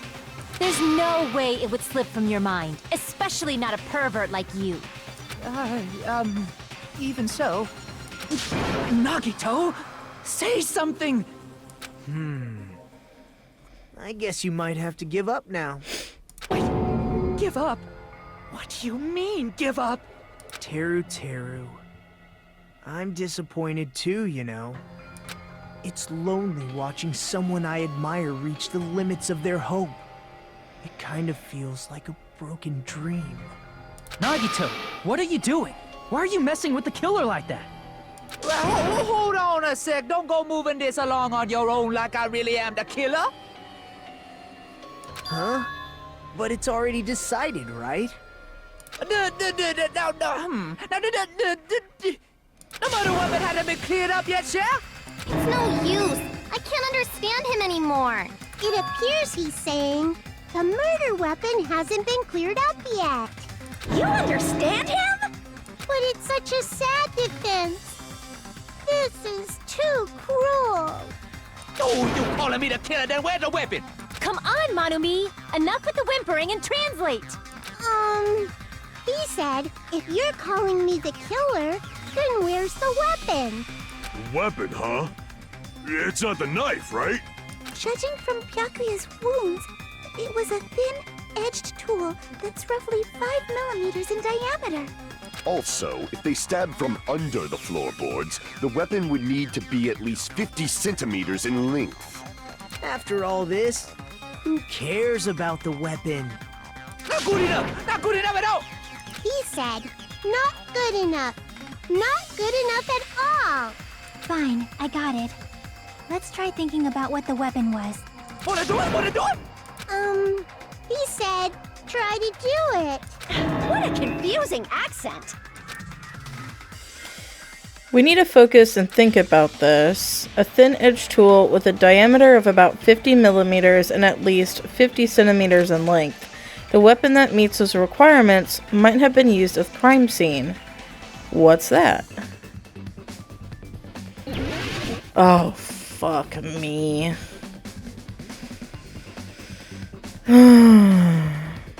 Iron skewer.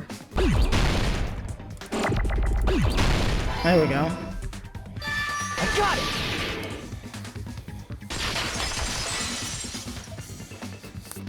That's it! The weapon must be the iron skewer! Huh? The iron skewer? The iron skewer. Before the party, as Byakuya was confiscating all the dangerous items, he spoke to Teru.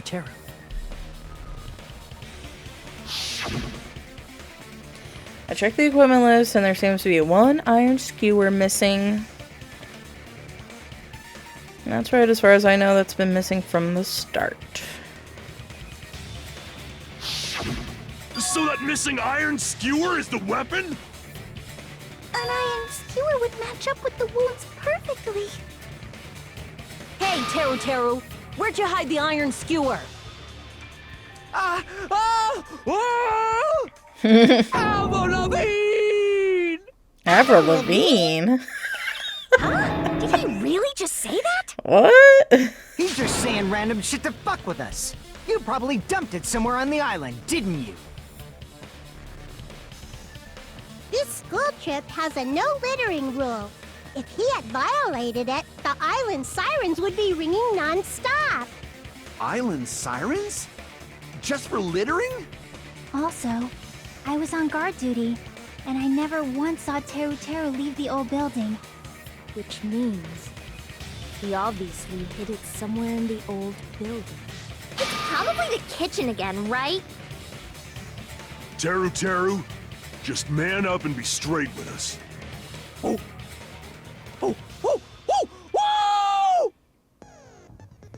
Finally, we are nearing the end. A cornered opponent will be surrounded by soul shields and simply will not listen to what you have to say. It will probably pain you to condemn your classmate, but this is a class trial after all. You must agree against your opponent and destroy their soul shields. A high-speed dispute battle where you beat down a panicked enemy excuses and nonsense. That's the bullet time the panic talk action. PTA. We'll shorten it to PTA. During PTA, you must destroy all of your opponent's soul shields so you can deliver your final strike. In order to do that, you must destroy your opponent's remarks while following the tempo of the song. Time your button presses with the tempo marker as it moves across the screen. Match the tempo marker by pressing the left mouse button, and you will be able to lock on to the opponent's remark. If you keep pressing it, you will be able to lock on to multiple remarks at the same time. Afterward, if you release the mouse button and the time with the tempo marker, it will intercept the locked on remark and destroy it. By destroying remarks, you will be able to damage the soul shields, protecting the opponent, and destroy them. However, if you cannot destroy the remark within the time limit, you will end up getting hurt. During PTA, you can press the escape key to review the controls. But for this PTA, just focus on pressing the left mouse button. Please wait for another time for the other features. Do this consecutively and you will start a combo. Keep this going and you'll initiate a tempo up.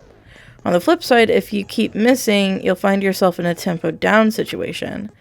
When the song changes, the tempo changes. This will alter the timing for each button. Please be careful. Last but not least, let me tell you about the final blow. If you destroy all your opponent's soul shields, they will start to give their final argument. And if that happens, 4 words will be displayed on the top, bottom, left, and right sides of the screen. Each of these 4 words corresponds to the WASD. If you press the buttons in the right order, you will be able to compose the words of your final strike. Please make your argument while searching for the words that will trump your opponent's final argument. Also, if you don't deliver your final strike within the time limit, the opponent's soul shields will recover. Well then, good luck and have fun. Oh my god. What the hell you even say, you super cutter hick? He said, oh, what the hell are you even saying, you stupid country hick? I guess we have no choice but to somehow find out for ourselves. If the iron skewer is the weapon, then hiding it in the kitchen would be the easiest way to slip it by. But Byakuya and I checked the kitchen pretty thoroughly before the party started, which means was the weapon was already hidden somewhere we couldn't find it? I think that was a typo. Could it have been in an unexpected place? Where would that be? Where did he hide a long weapon like an iron skewer? Think carefully. In the party dishes? No, that wouldn't have been it. I'm not hiding anything. I'm hiding dick! I'm not hiding anything! I must reveal to Tero the conclusive evidence that proves he's the killer.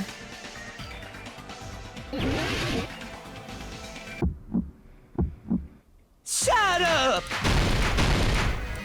That's impossible! Nonsense! Unforgivable! I don't know! Paris Hilton! Shut up! That's impossible! Nonsense! Unforgivable! I don't know! What the fuck? Paris Hilton! Unforgivable! Where would the weapon be? The bone on meat. Shut up! Oh, the meat on the bone? That's impossible! The meat on the bone. Oh, God, I'm so fucking stupid. The fuck? I don't know.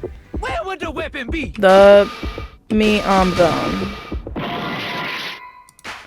That's impossible. Wait, what? Is that wrong? Shut up. That's impossible.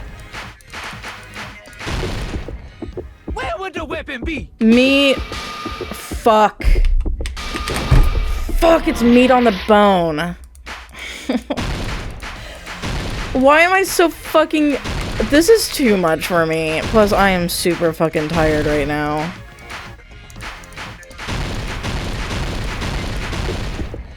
Where would the weapon be?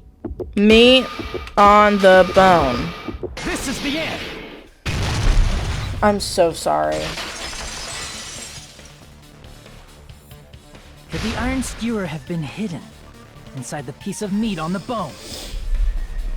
That's what I thought. What are you saying? There's no way I'd hide anything in a place like that. That's clearly impossible. I mean, that's inside the food. Impossible. That's what Byakuya and I thought. That's why we overlooked it. It seems there are no dangerous items like that skewer and the churrasco earlier inside that pile of food. That appears to be the case. Phew, I wouldn't have known what to do. Yeah. But in fact, the only place you could hide the weapon was inside the food that couldn't be inspected. Out of all the dishes you prepared, the only one that could hide a weapon as long as an iron skewer is the meat on the bone. What now? I'm using my right to remain silent. There's no way that exists here. We need to confirm this now! So if we eat that tasty-looking piece of meat and find the iron skewer inside, bullseye! All right. Monokuma or Monami, one of you hurry and bring over that piece of meat. 1 minute. Just give me 1 minute. I'll eat the whole thing! Wait, hold on a second. Time out. What are you doing? Hurry up and bring it over! About that. Huh? Where did Monokuma go? I'm right here. I'm already eating it. A bear that eats meat! Wait, now that I think about it, that's pretty normal. Nom. Oh, what is this? So yummy! Damn it! That's my meat! I've never eaten anything like it in my entire life. The taste brings me back to my days in the wild. This is bad. Seriously, this is really bad. My. There's something inside the meat. Look what came out. Is that an iron skewer? Check it out. The handle looks like it's made of bone. Pretty clever. The sword of destruction, encased in bone and sheathed in meat. It brought catastrophe unto Byakuya. As expected of Teru. Such a fantastic weapon from the ultimate chef. You're wrong. I'm not the killer. I'm not the kind of person who would kill someone. I got it. You all set me up. You guys set me up so you could blame this on me. Jeez, what a disappointment. Such an unseemly defense for an ultimate like you. Can you really call that hope? Hey, Nagito. I'm sorry, but can you just be quiet?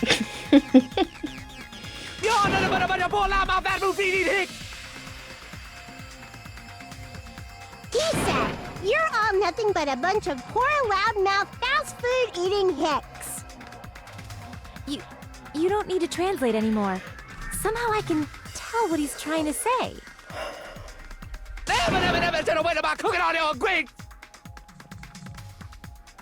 I'm done with this. let's just deal with Nagito later. More importantly, we should first... I guess we need to settle this, once and for all. To do that, we need to go over the entire incident from beginning to end and make everything clear.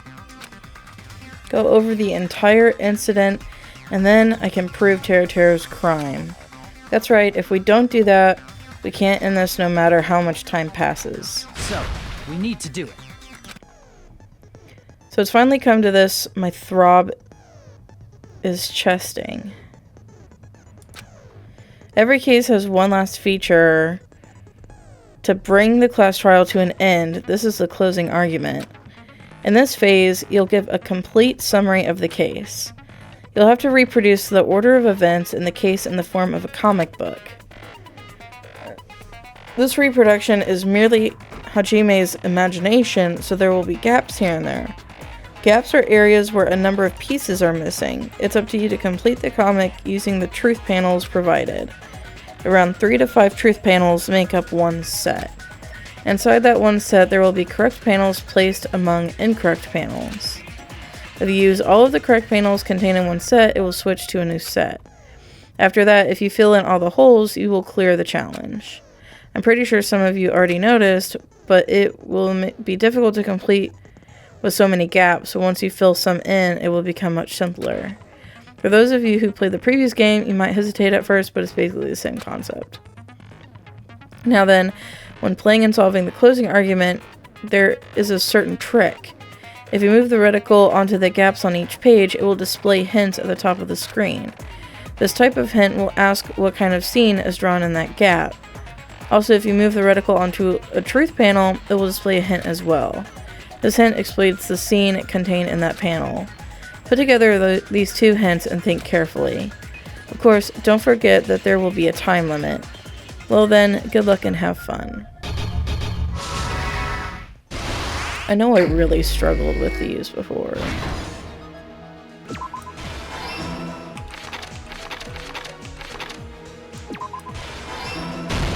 Here's everything that happened in this case. I followed a guide. Let's try going over the whole incident, beginning with right after the party started. That was gonna take me forever.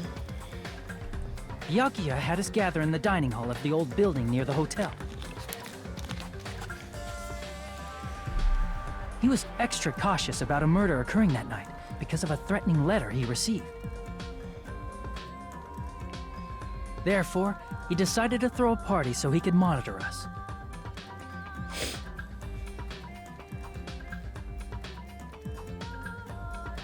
Though one person didn't come, the rest of us assembled at the dining hall, and the party was underway.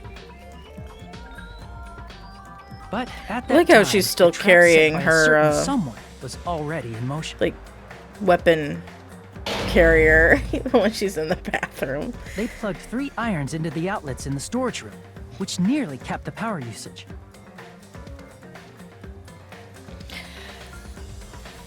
I just want to know why. Additionally, they prepared something else that would activate at 11:30 p.m.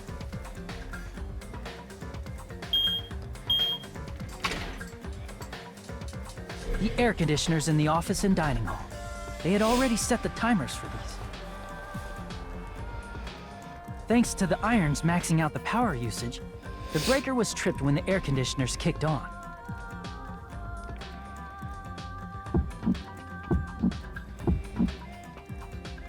Since the windows in the old building were covered, the blackout plunged the dining hall into total darkness.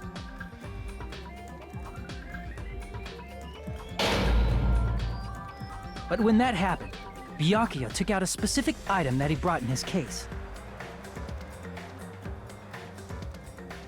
That item was the night vision goggles. Byakuya was so concerned about a murder occurring that he brought a variety of security equipment with him. When he put on his night vision goggles, Byakuya witnessed a certain someone making a suspicious move.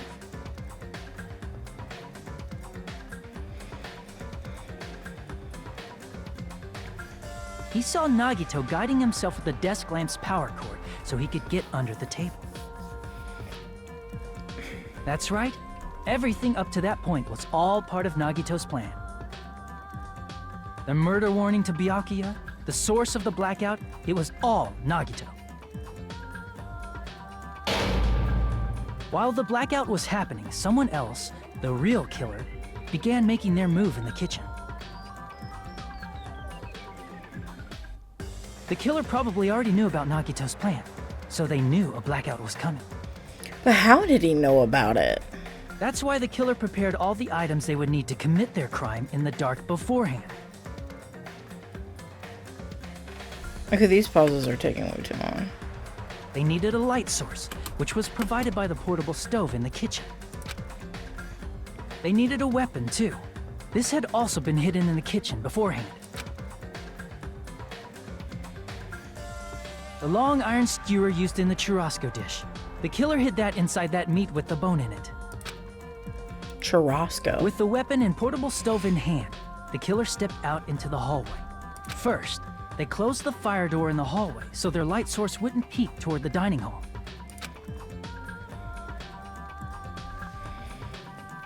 Then, guided by the light, the killer headed toward the storage room and grabbed a specific item. That's right, a tablecloth to block the blood splatter. And then they With this, descended. The killer finished their preparations and snuck under the floorboards through the secret passage. They probably turned off the portable cooking stove at that point, or left it near the entrance of the door. The floor in the dining hall is full of gaps, so there's no way they could have safely held a light source.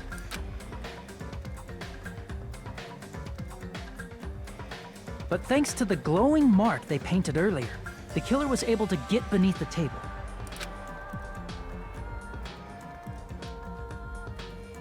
Under the table, Byakuya found the knife that had been hidden there. If only he had retreated, he probably wouldn't have gotten killed, but he had to retrieve that knife. And at that moment, the killer lurking beneath the floorboard stabbed straight up with the iron skewer. My boy Byakuya. The killer had been waiting in the dark for the moment when the glowing paint began to move. After they murdered Byakuya, the killer purposefully shouted from beneath the floorboards to make it seem like they were still in the dining hall. Afterward, they came out from underneath the floorboards and rushed back to the kitchen. To be honest, I feel like if he would have just stayed silent, After hiding the murder probably weapon wouldn't in have the been kitchen, caught. They rejoined the group as if nothing had happened. There's only one person who would have been able to commit this crime, especially if that person is someone who'd think of an unexpected way to hide a weapon inside food.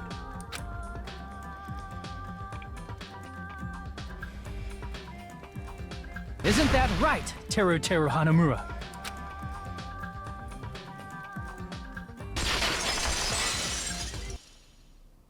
That's what happened. How about it? Did I get anything wrong? This is a mistake. A mistake, I tell you. I would never kill anyone. Would never.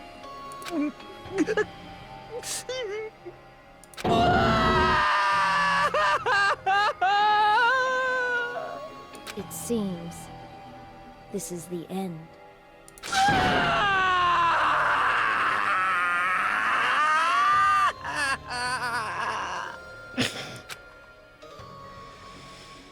Damn. Okay, I was right, but I was also wrong. I don't want to see my final score.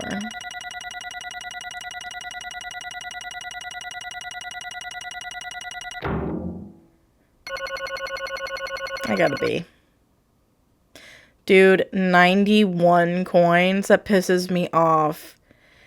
It's just like, ugh. It's not in tens, you know? I would kind of wish it would have just stopped at 90.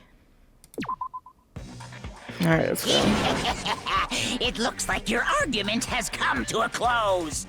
Oops! I lost control of my wild side for a But, second. like, why? Is that a side effect of the meat I just ate? Well, putting that aside, let's move along to the nerve-wracking voting time! Now then, please pull the lever in front of you and cast your vote! Oh, just a reminder, make triple sure you vote for someone! If you don't vote, I'm gonna eat you up just like that meat from earlier. Why did this happen? Who will be chosen as the Blackened? Will you make the right choice or the dreadfully wrong one? Such heart-pounding excitement!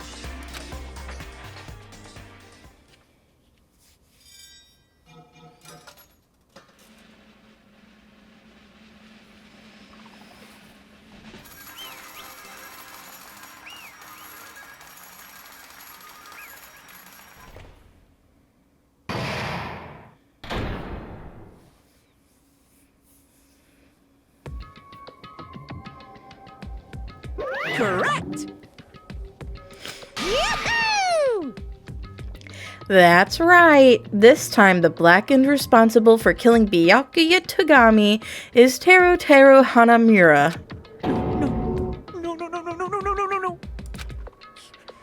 You... Are you serious? Out of all these people, are you saying a ponce like him is the one who killed Byakuya? But... why did you kill him? You've got it wrong. It was a mistake. I'm telling you, it was just a mistake. I was only trying to save you guys. Hey! I was only trying to stop Nagito from murdering one of you. Huh? Trying to stop? What do you mean? I spent all morning in the old building preparing the dishes for the party, and then I heard a weird laughter near the dining hall, and when I peeked over there, I saw him. I saw Nagito in the middle of cleaning duty, putting the knife under the table. I had a bad feeling about it, so I continued to watch what he was doing. And I saw him place the irons he brought in the storage room and mess with the air conditioner timers. Plus he was grinning, just grinning by himself the whole time. So I questioned him. When that happened, he... You caught me? What? Been caught? Hey! What are you doing? What are you scheming? I'm planning to kill someone, of course. Teru, just to let you know, it's pointless of you to stop me. If you stop me now, it doesn't matter. I will never give up. Whether it's tomorrow, the day after tomorrow, or the days beyond that, I'll definitely start killing. Impossible! No matter how much you want to leave this island, that's just... I see. So that's what you think. Well... But that's not it at all. This isn't about my survival. I just want the killing to start. What? What are you saying? I love everyone here. That's why I want to be of good use to them. I love all of the Ultimates, and I admire them for being symbols of hope. Amazing! That's right. In the name of hope, I love everyone's talents from the bottom of my heart. That's why I don't want them to lose against something like killing. I want them to prove to me that hope will never lose, no matter how daunting the despair they face may seem. I want everyone to prove to me that hope will never lose to despair. No. What are you saying? I don't understand at all. See? Isn't it typical that you face a strong enemy, you will become even stronger yourself? Which means the stronger the despair you face, the stronger everyone's hope will become, right? I want to see that brightness, and in order to see it, I'm going to become everybody's stepping stone. I want to make your hopes shine. It's as simple as that. That's right. I yearn for a powerful hope that can overcome any kind of despair. You're kidding, right? Don't tell me you're actually serious. Man. So you don't understand. That's fine. I don't really mind. I'm just an obsessed fanboy, so it's alright that this love of mine is unrequited. I forgot I had my alarm set at 8. That is the second time I've ever been recording this late, early, whatever. I suppose I can be called the ultimate fanatic. Wait, no way, no way! There's something wrong with you. Really? Do you really think so? Do you really think there's something wrong with me? Hey. But isn't that what love is? Nagito, what is the meaning of this? Explain it to me. I don't understand anything about this story. See? You see, if you have a favorite boxer, don't you want him to fight against a strong opponent and win? Don't fuck with me! You better not compare us to that. What? Huh? Am I wrong? It's a given that trials are necessary to become strong. And the harsher the trial, the stronger you become. No. For mere humans, killings are simply a tragedy, but for worthy humans, a trial such as this can elevate their status to an even higher level. Amazing. It's amazing to me that someone as untalented as myself can become that trial. There's no point in someone like me surviving. It's far more significant for me to die at everyone's trial. Great. There's no greater honor than becoming the foundation so that your value may ascend to brave new heights. What's going on? Stop it. You're seriously starting to piss me off. What's going on? I don't understand at all. Are you saying you basically wanted to commit murder for fun? It's not the same as someone killing for fun, but I guess it looked the same in your eyes. I have no intention of surviving and leaving you all to die. Is that why you didn't mind when Taro discovered your plan? That's wrong. Or perhaps that was intentional too. So... Nagito wanted to involve us in the killing. Plus, it'd be better for him if the mystery was more complex. Is that why you blatantly revealed your plan to Taro? You expected to pique Taro's curiosity, and you looked forward to the mystery becoming more complex. Well, you're basically right. It's true I was looking forward to that. That's why I took the time to tell him about the secret passage I found while I was cleaning. What? That was your doing as well? You're right. I just casually mentioned it. Oh, it's dangerous if you fall, so don't get too close to it. Hey! This dude. He's seriously batshit crazy. He's insane. That's right. That's why I try to stop him, you know. However... But why did you kill Byakuya instead? I don't know. Because Nagito was the one who was supposed to take that knife. That's why I aimed and thrusted the iron skewer there.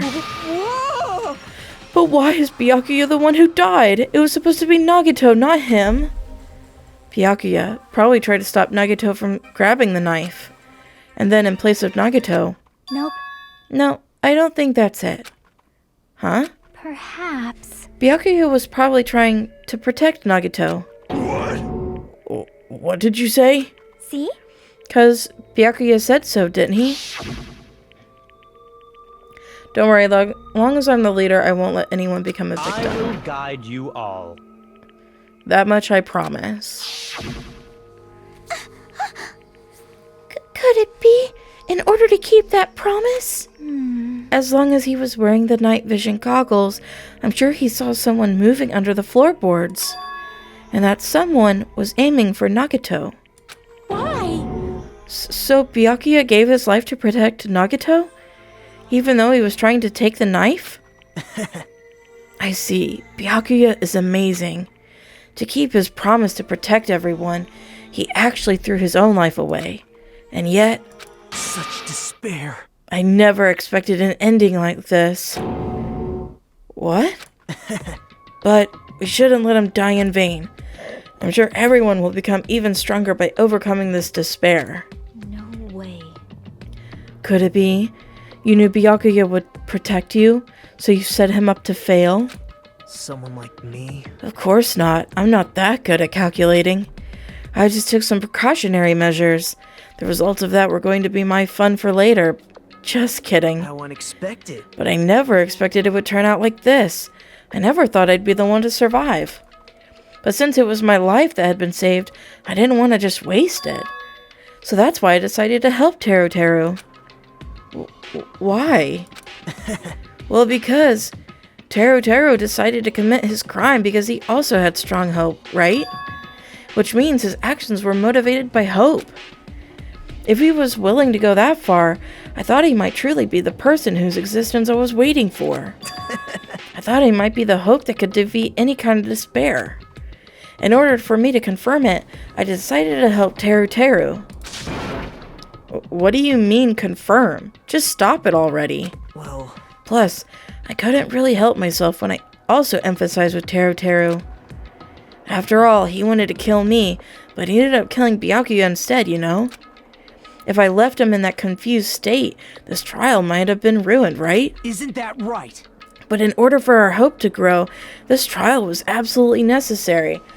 I am so lost. I think this guy is off his fucking rocker.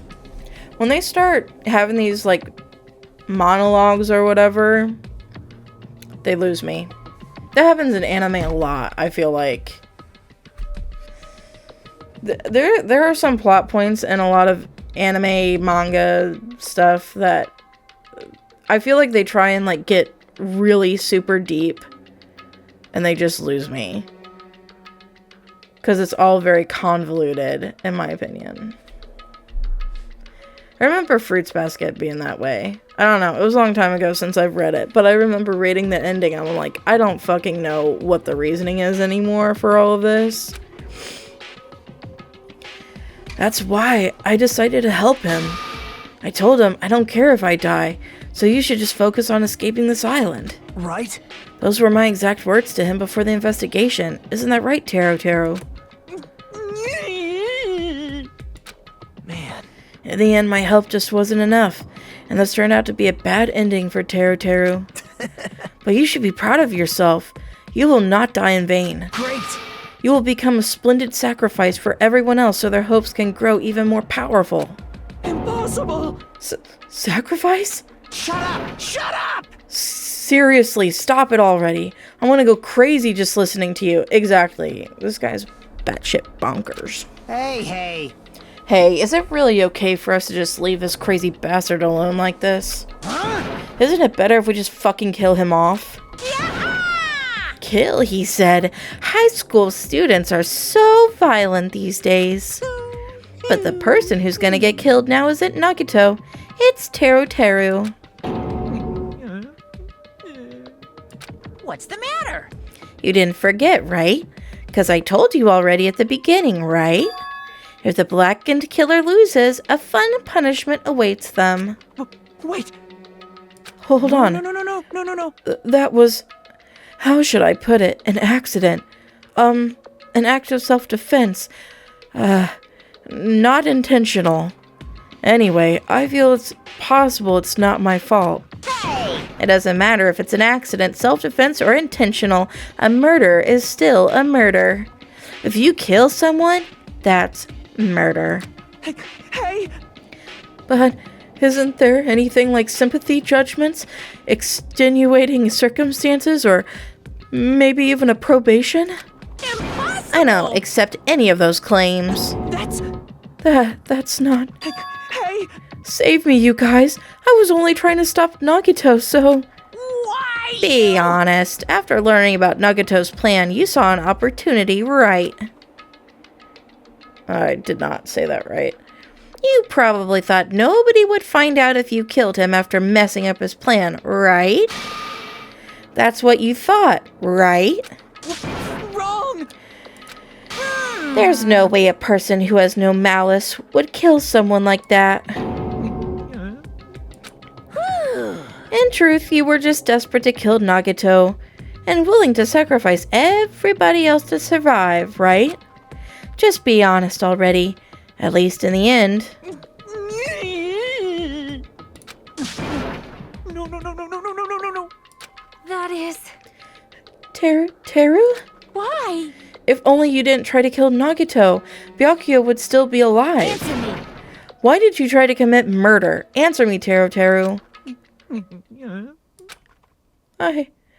I just wanted to go home. I needed to go back home no matter what! Because she's waiting for me.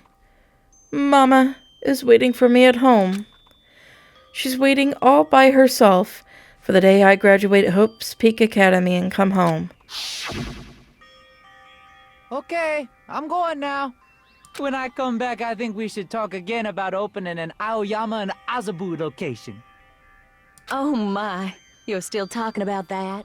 Oh, I'm serious. The Academy guarantees success for its graduates, right? So, I know it's gonna be difficult by yourself, but wait for me until then, okay? Yes, you're right. Then I'll just have to do my best to keep the Hanamura Diner from going out of business until then. Mom, you don't have to work so hard.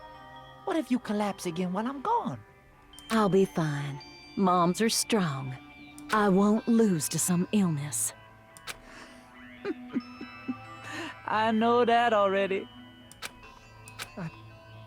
I know that already. I promised her I'd become a full-fledged cook and save the Hanamura Diner. Mama is waiting for me to keep that promise. Even though she's sick and alone, she's still waiting for me. That's why I need to go home! Teru. But if we were told our memories were stolen and that several years has passed since our first day, then what happened to the Hanamura Diner? What happened to my mom who's still waiting for me? So you did believe what Monokuma said? Damn it! You were saying all along, it's okay, I'll never believe something like that. So why? Wrong! I still don't believe it. I'm sorry if my voices all sound the same. My throat is pretty shot at this point. There's no way I can believe it. It has to be a lie. That's why I wanted to go home! I wanted to go home and confirm it. I wanted to make sure it was all just a lie. I wanted to make sure that I still have a place to call home. Teru, you... I don't believe it. I don't believe it. It's not that Teru didn't believe it. He believed it more than anybody else here. That's why he kept denying it. Because he believed it, he needed to deny it. Damn it. If I only knew how he felt, something like this would have never happened. I wanted to confirm by any means necessary. I had to do something. That's when I heard Nagito's plan. I found out he was going to kill someone if I left him alone. That's why. Fine. So, you wanted the first kill? I'm sorry. It doesn't mean I wanted to sacrifice any of you, but it was the only thing I could do. And I ended up killing Byakuya instead of Nagito. I see. I think I'm the one who went crazy. Teru. I see. Interesting. But, as far as motives to kill are concerned, wanting to see your mom is boring. What? So, yahoo! It seems there's no point in basking in the afterglow, so let's hurry up and begin the punishment. You can't! Jeez, get out of my way! Well now. There, now that annoying little sister has been dealt with, let's get back to business. Wait! Oh, hold on a sec. I'm not asking for forgiveness anymore, but at least... Now then, I prepared a very special punishment! For Teru Teru Hanamura, the ultimate cook. Hey! Call me chef. No, wait, that's not what I... Please! Please, tell me at least, what happened to the Hanamura diner? To Mama? Let's give it everything we've got! It's punishment time! Lies! I won't believe this! I won't believe it.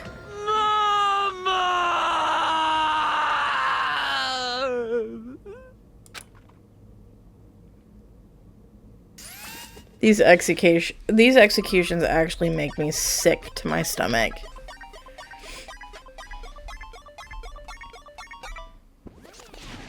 My first thought is he's gonna get boiled. Because he's a cook and all that.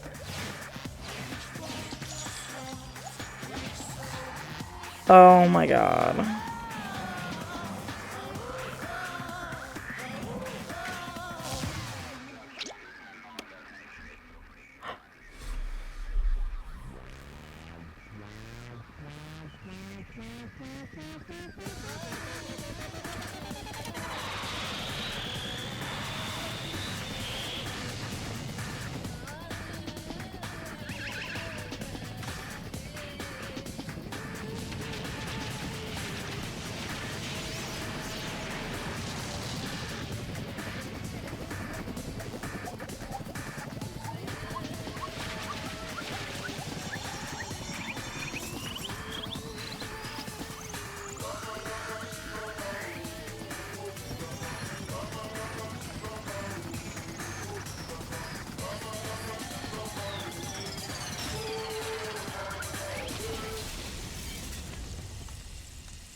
Extreme!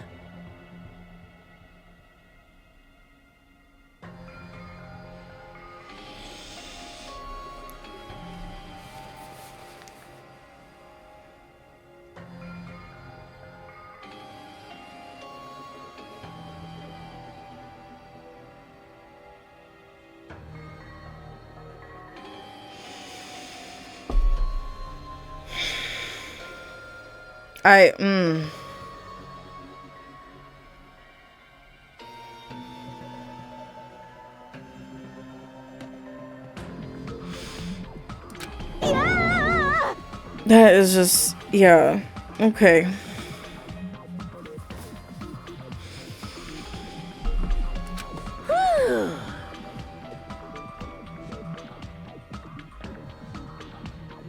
The adrenaline is rushing through me. I'm like numb. The executions in this game make me feel really sick. Damn it! Are you fucking serious? How cruel. Why did you do something so cruel? What? Didn't you learn when you were in elementary school? If you badmouth someone, the teacher writes it in a note and makes whoever you badmouthed read it to you in front of the class. No. When that happens, only then do you think about how it feels to be badmouthed.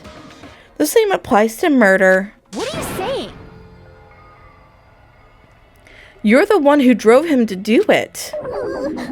So cruel. This is just too cruel. Nice. Well, it can't be helped. Rules are rules, and this is the killing rule after all. What rule? You're the one who's breaking the rules. I can't just let that slide. What do you mean? When you mentioned the motive, didn't you also promise something? However, there's a catch. Don't tell me the catch is... Figured it out yet? That's right. You guys have to kill each other. That's my bargaining point. You guys want to know, right? You want your school memories returned to you, right? Then you better start killing. A penny for your thoughts and a murder for your memories. Why didn't you tell Teru Teru about his mom and his diner? He had a right to know. Yeah, us too. We all have a right to know. Bastard! Hey, hurry up and tell us. What did you mean earlier when you mentioned our school memories? Oh yeah, I did promise to return your memories after the killing began. Huh? You're gonna do it? But telling them is kind of... But I never told you guys that I'd tell you right away. What? Not fair. Of course. I'll keep my promise to return your memories someday. But it's still not clear when that someday will actually be.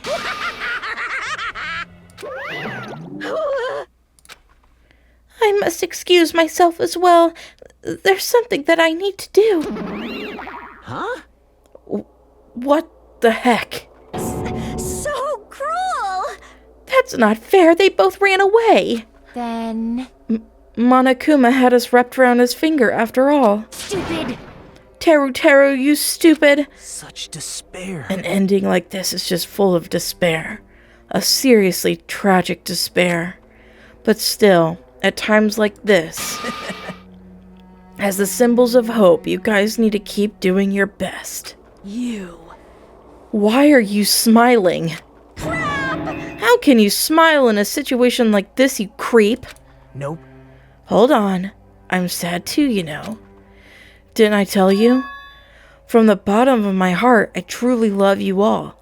You ultimates who inspire hope and your splendid talents.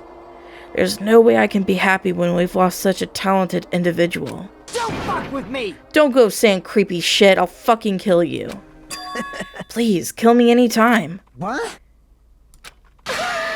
If you hate me, I don't mind you killing me. I've already prepared myself to become your stepping stone. Someone like me? If absolute hope can be born from that, then my life is nothing special. You. How messed up are you? Hey. However, if you're gonna kill me, make sure you discuss it with me beforehand, okay? You see, if you do that, then I can cooperate with the killer. Are you seriously intending to help the killer?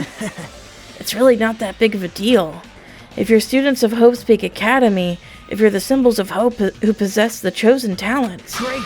then it shouldn't matter to you guys at all if I cooperate with the killer, right? You fiend. Declaring so confidently that you'll side with the killer. Hey! Maybe this was his plan all along.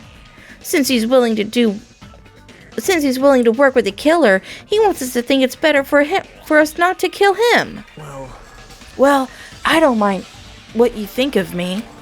In actuality, thanks to Byakuya, I'm starting to feel a small desire to live. This is exciting! Mostly, I just want to watch everyone destroy all the despair that comes for you, one after the other.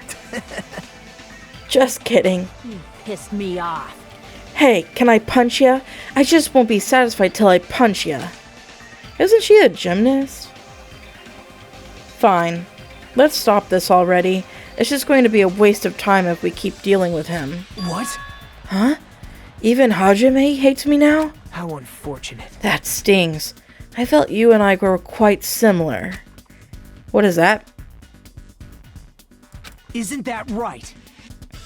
You hold a special feeling toward Hope's Peak Academy, just like me. Don't put me in the same category as you. Hey. But how can you say you're not? Monokuma said it himself. You don't know anything about each other's true nature. No, if it's true that our school memories were stolen, it's the same as not knowing our true selves too. Especially for you, right? Someone who can't even remember what his talent is. Akane, please feel free to punch him. Will do. Wait! Hold on. Please stop! Please stop this at once. Nothing will come from fighting like this. There's something else that we must do. Huh? Something else? Please listen! We must not argue with each other in a place like this. There is something more important we must do. Let me ask. Which is... do our best. You fiend. Well? We must first leave here and get some rest, and then we shall all work together and do our best. Do our best so we never have to come back here again. Perhaps.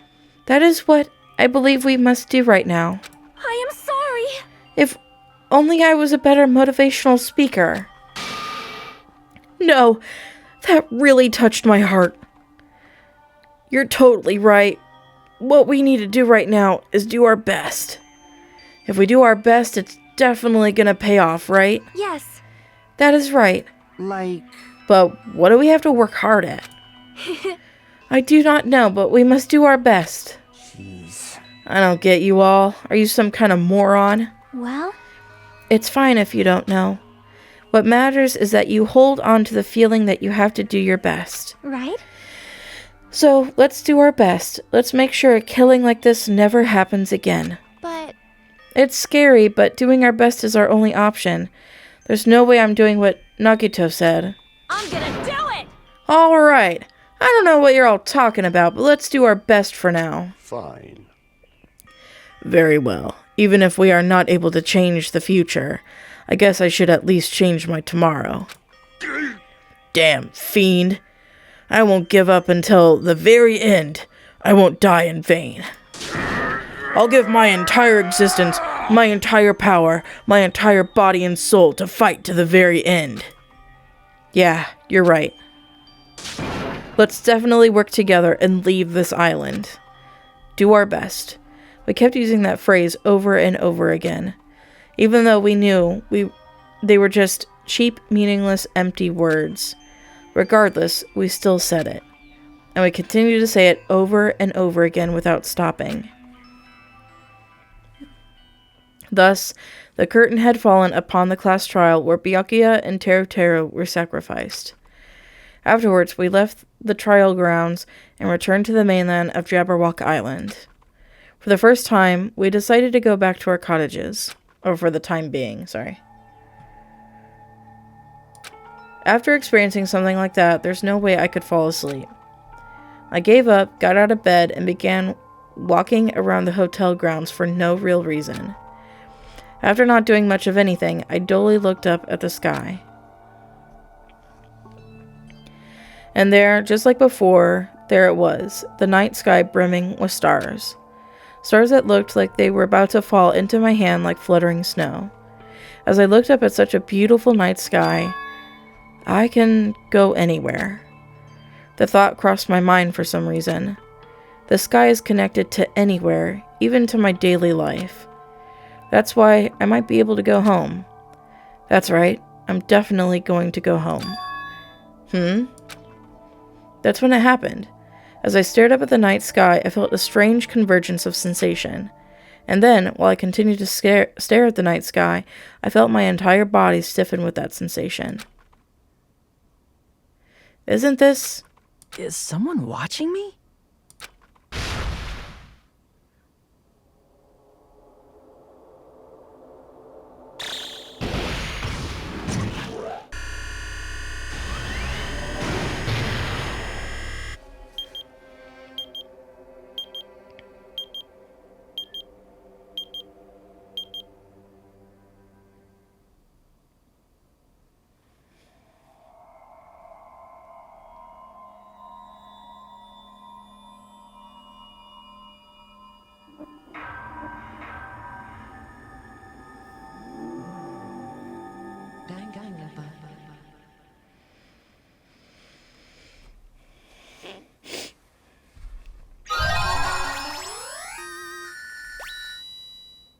A 3-star badge? Wooden stick.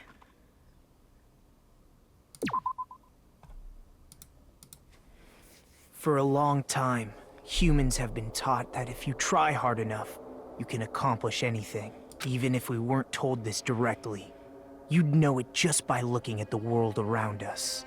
The internet, TV, and newspapers are overflowing with hopeful messages that say exactly that. But people who can't win, people who don't try to win, people who try their best and still can't win. They are all worthless trash. There are two kinds of people in this world. Those who are born with worth, and everybody else. No matter how hard a lowly human tries, they will never be the same as someone who was born worthy. They say that effort breeds success, but that's a complete lie. The world is not that accommodating. No matter how hard a small dog tries, it will never become a large dog. No matter how much a penguin tries, there's no way it will ever soar through the sky. Which means, unworthy humans will never become worthy, no matter what they do. People with talent don't become talented. They're just born with their abilities right from the start. That's right, just like you guys. That's why I have so much respect for you all.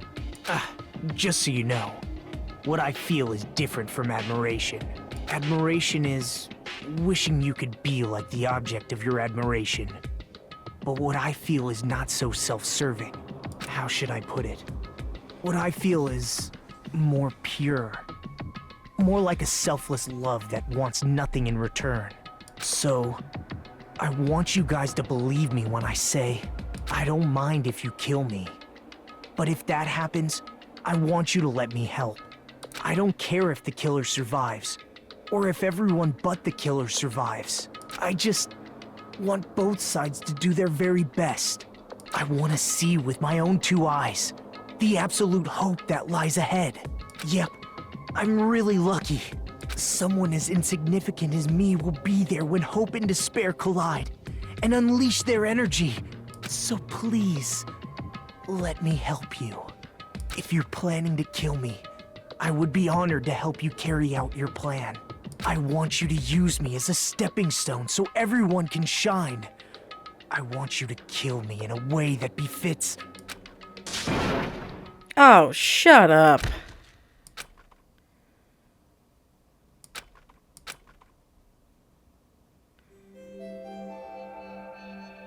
See and punishment, sin and coconuts.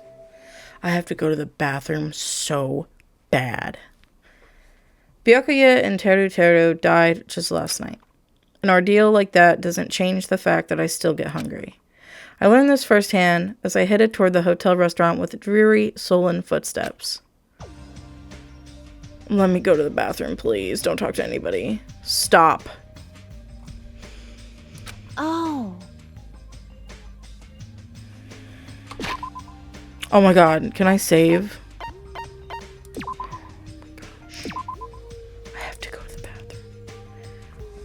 I'm stopping it here. I have to go so bad. My eyes are about to pop out of my skull. My voice is shot. I have to go to the bathroom.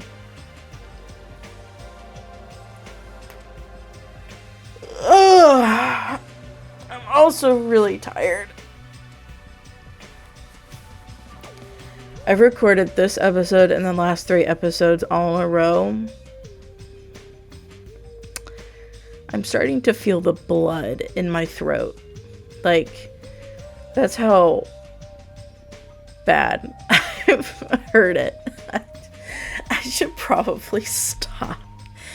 I was right and then I was wrong. I kept going back and forth. I guess I was kind of right in both ways. Don't expect that too often. But I was like suspicious of Teru Teru and Nagito, and I guess I was right on both of them. But the executions, I don't even care if like the killer is guilty, you know? They are really horrific. If you just sit down and you think about it. Like, yeah, it's anime and stuff, but it's just like, they're high school students, and he got deep fried in a fucking volcano. I just, the dread. Like, if you're in that situation, it really gets me. There were some deaths in the last game that I was just so mortified by. Ugh, yeah. Yeah. My boy Byakuya is dead. I can't believe that. I'm still shocked by that.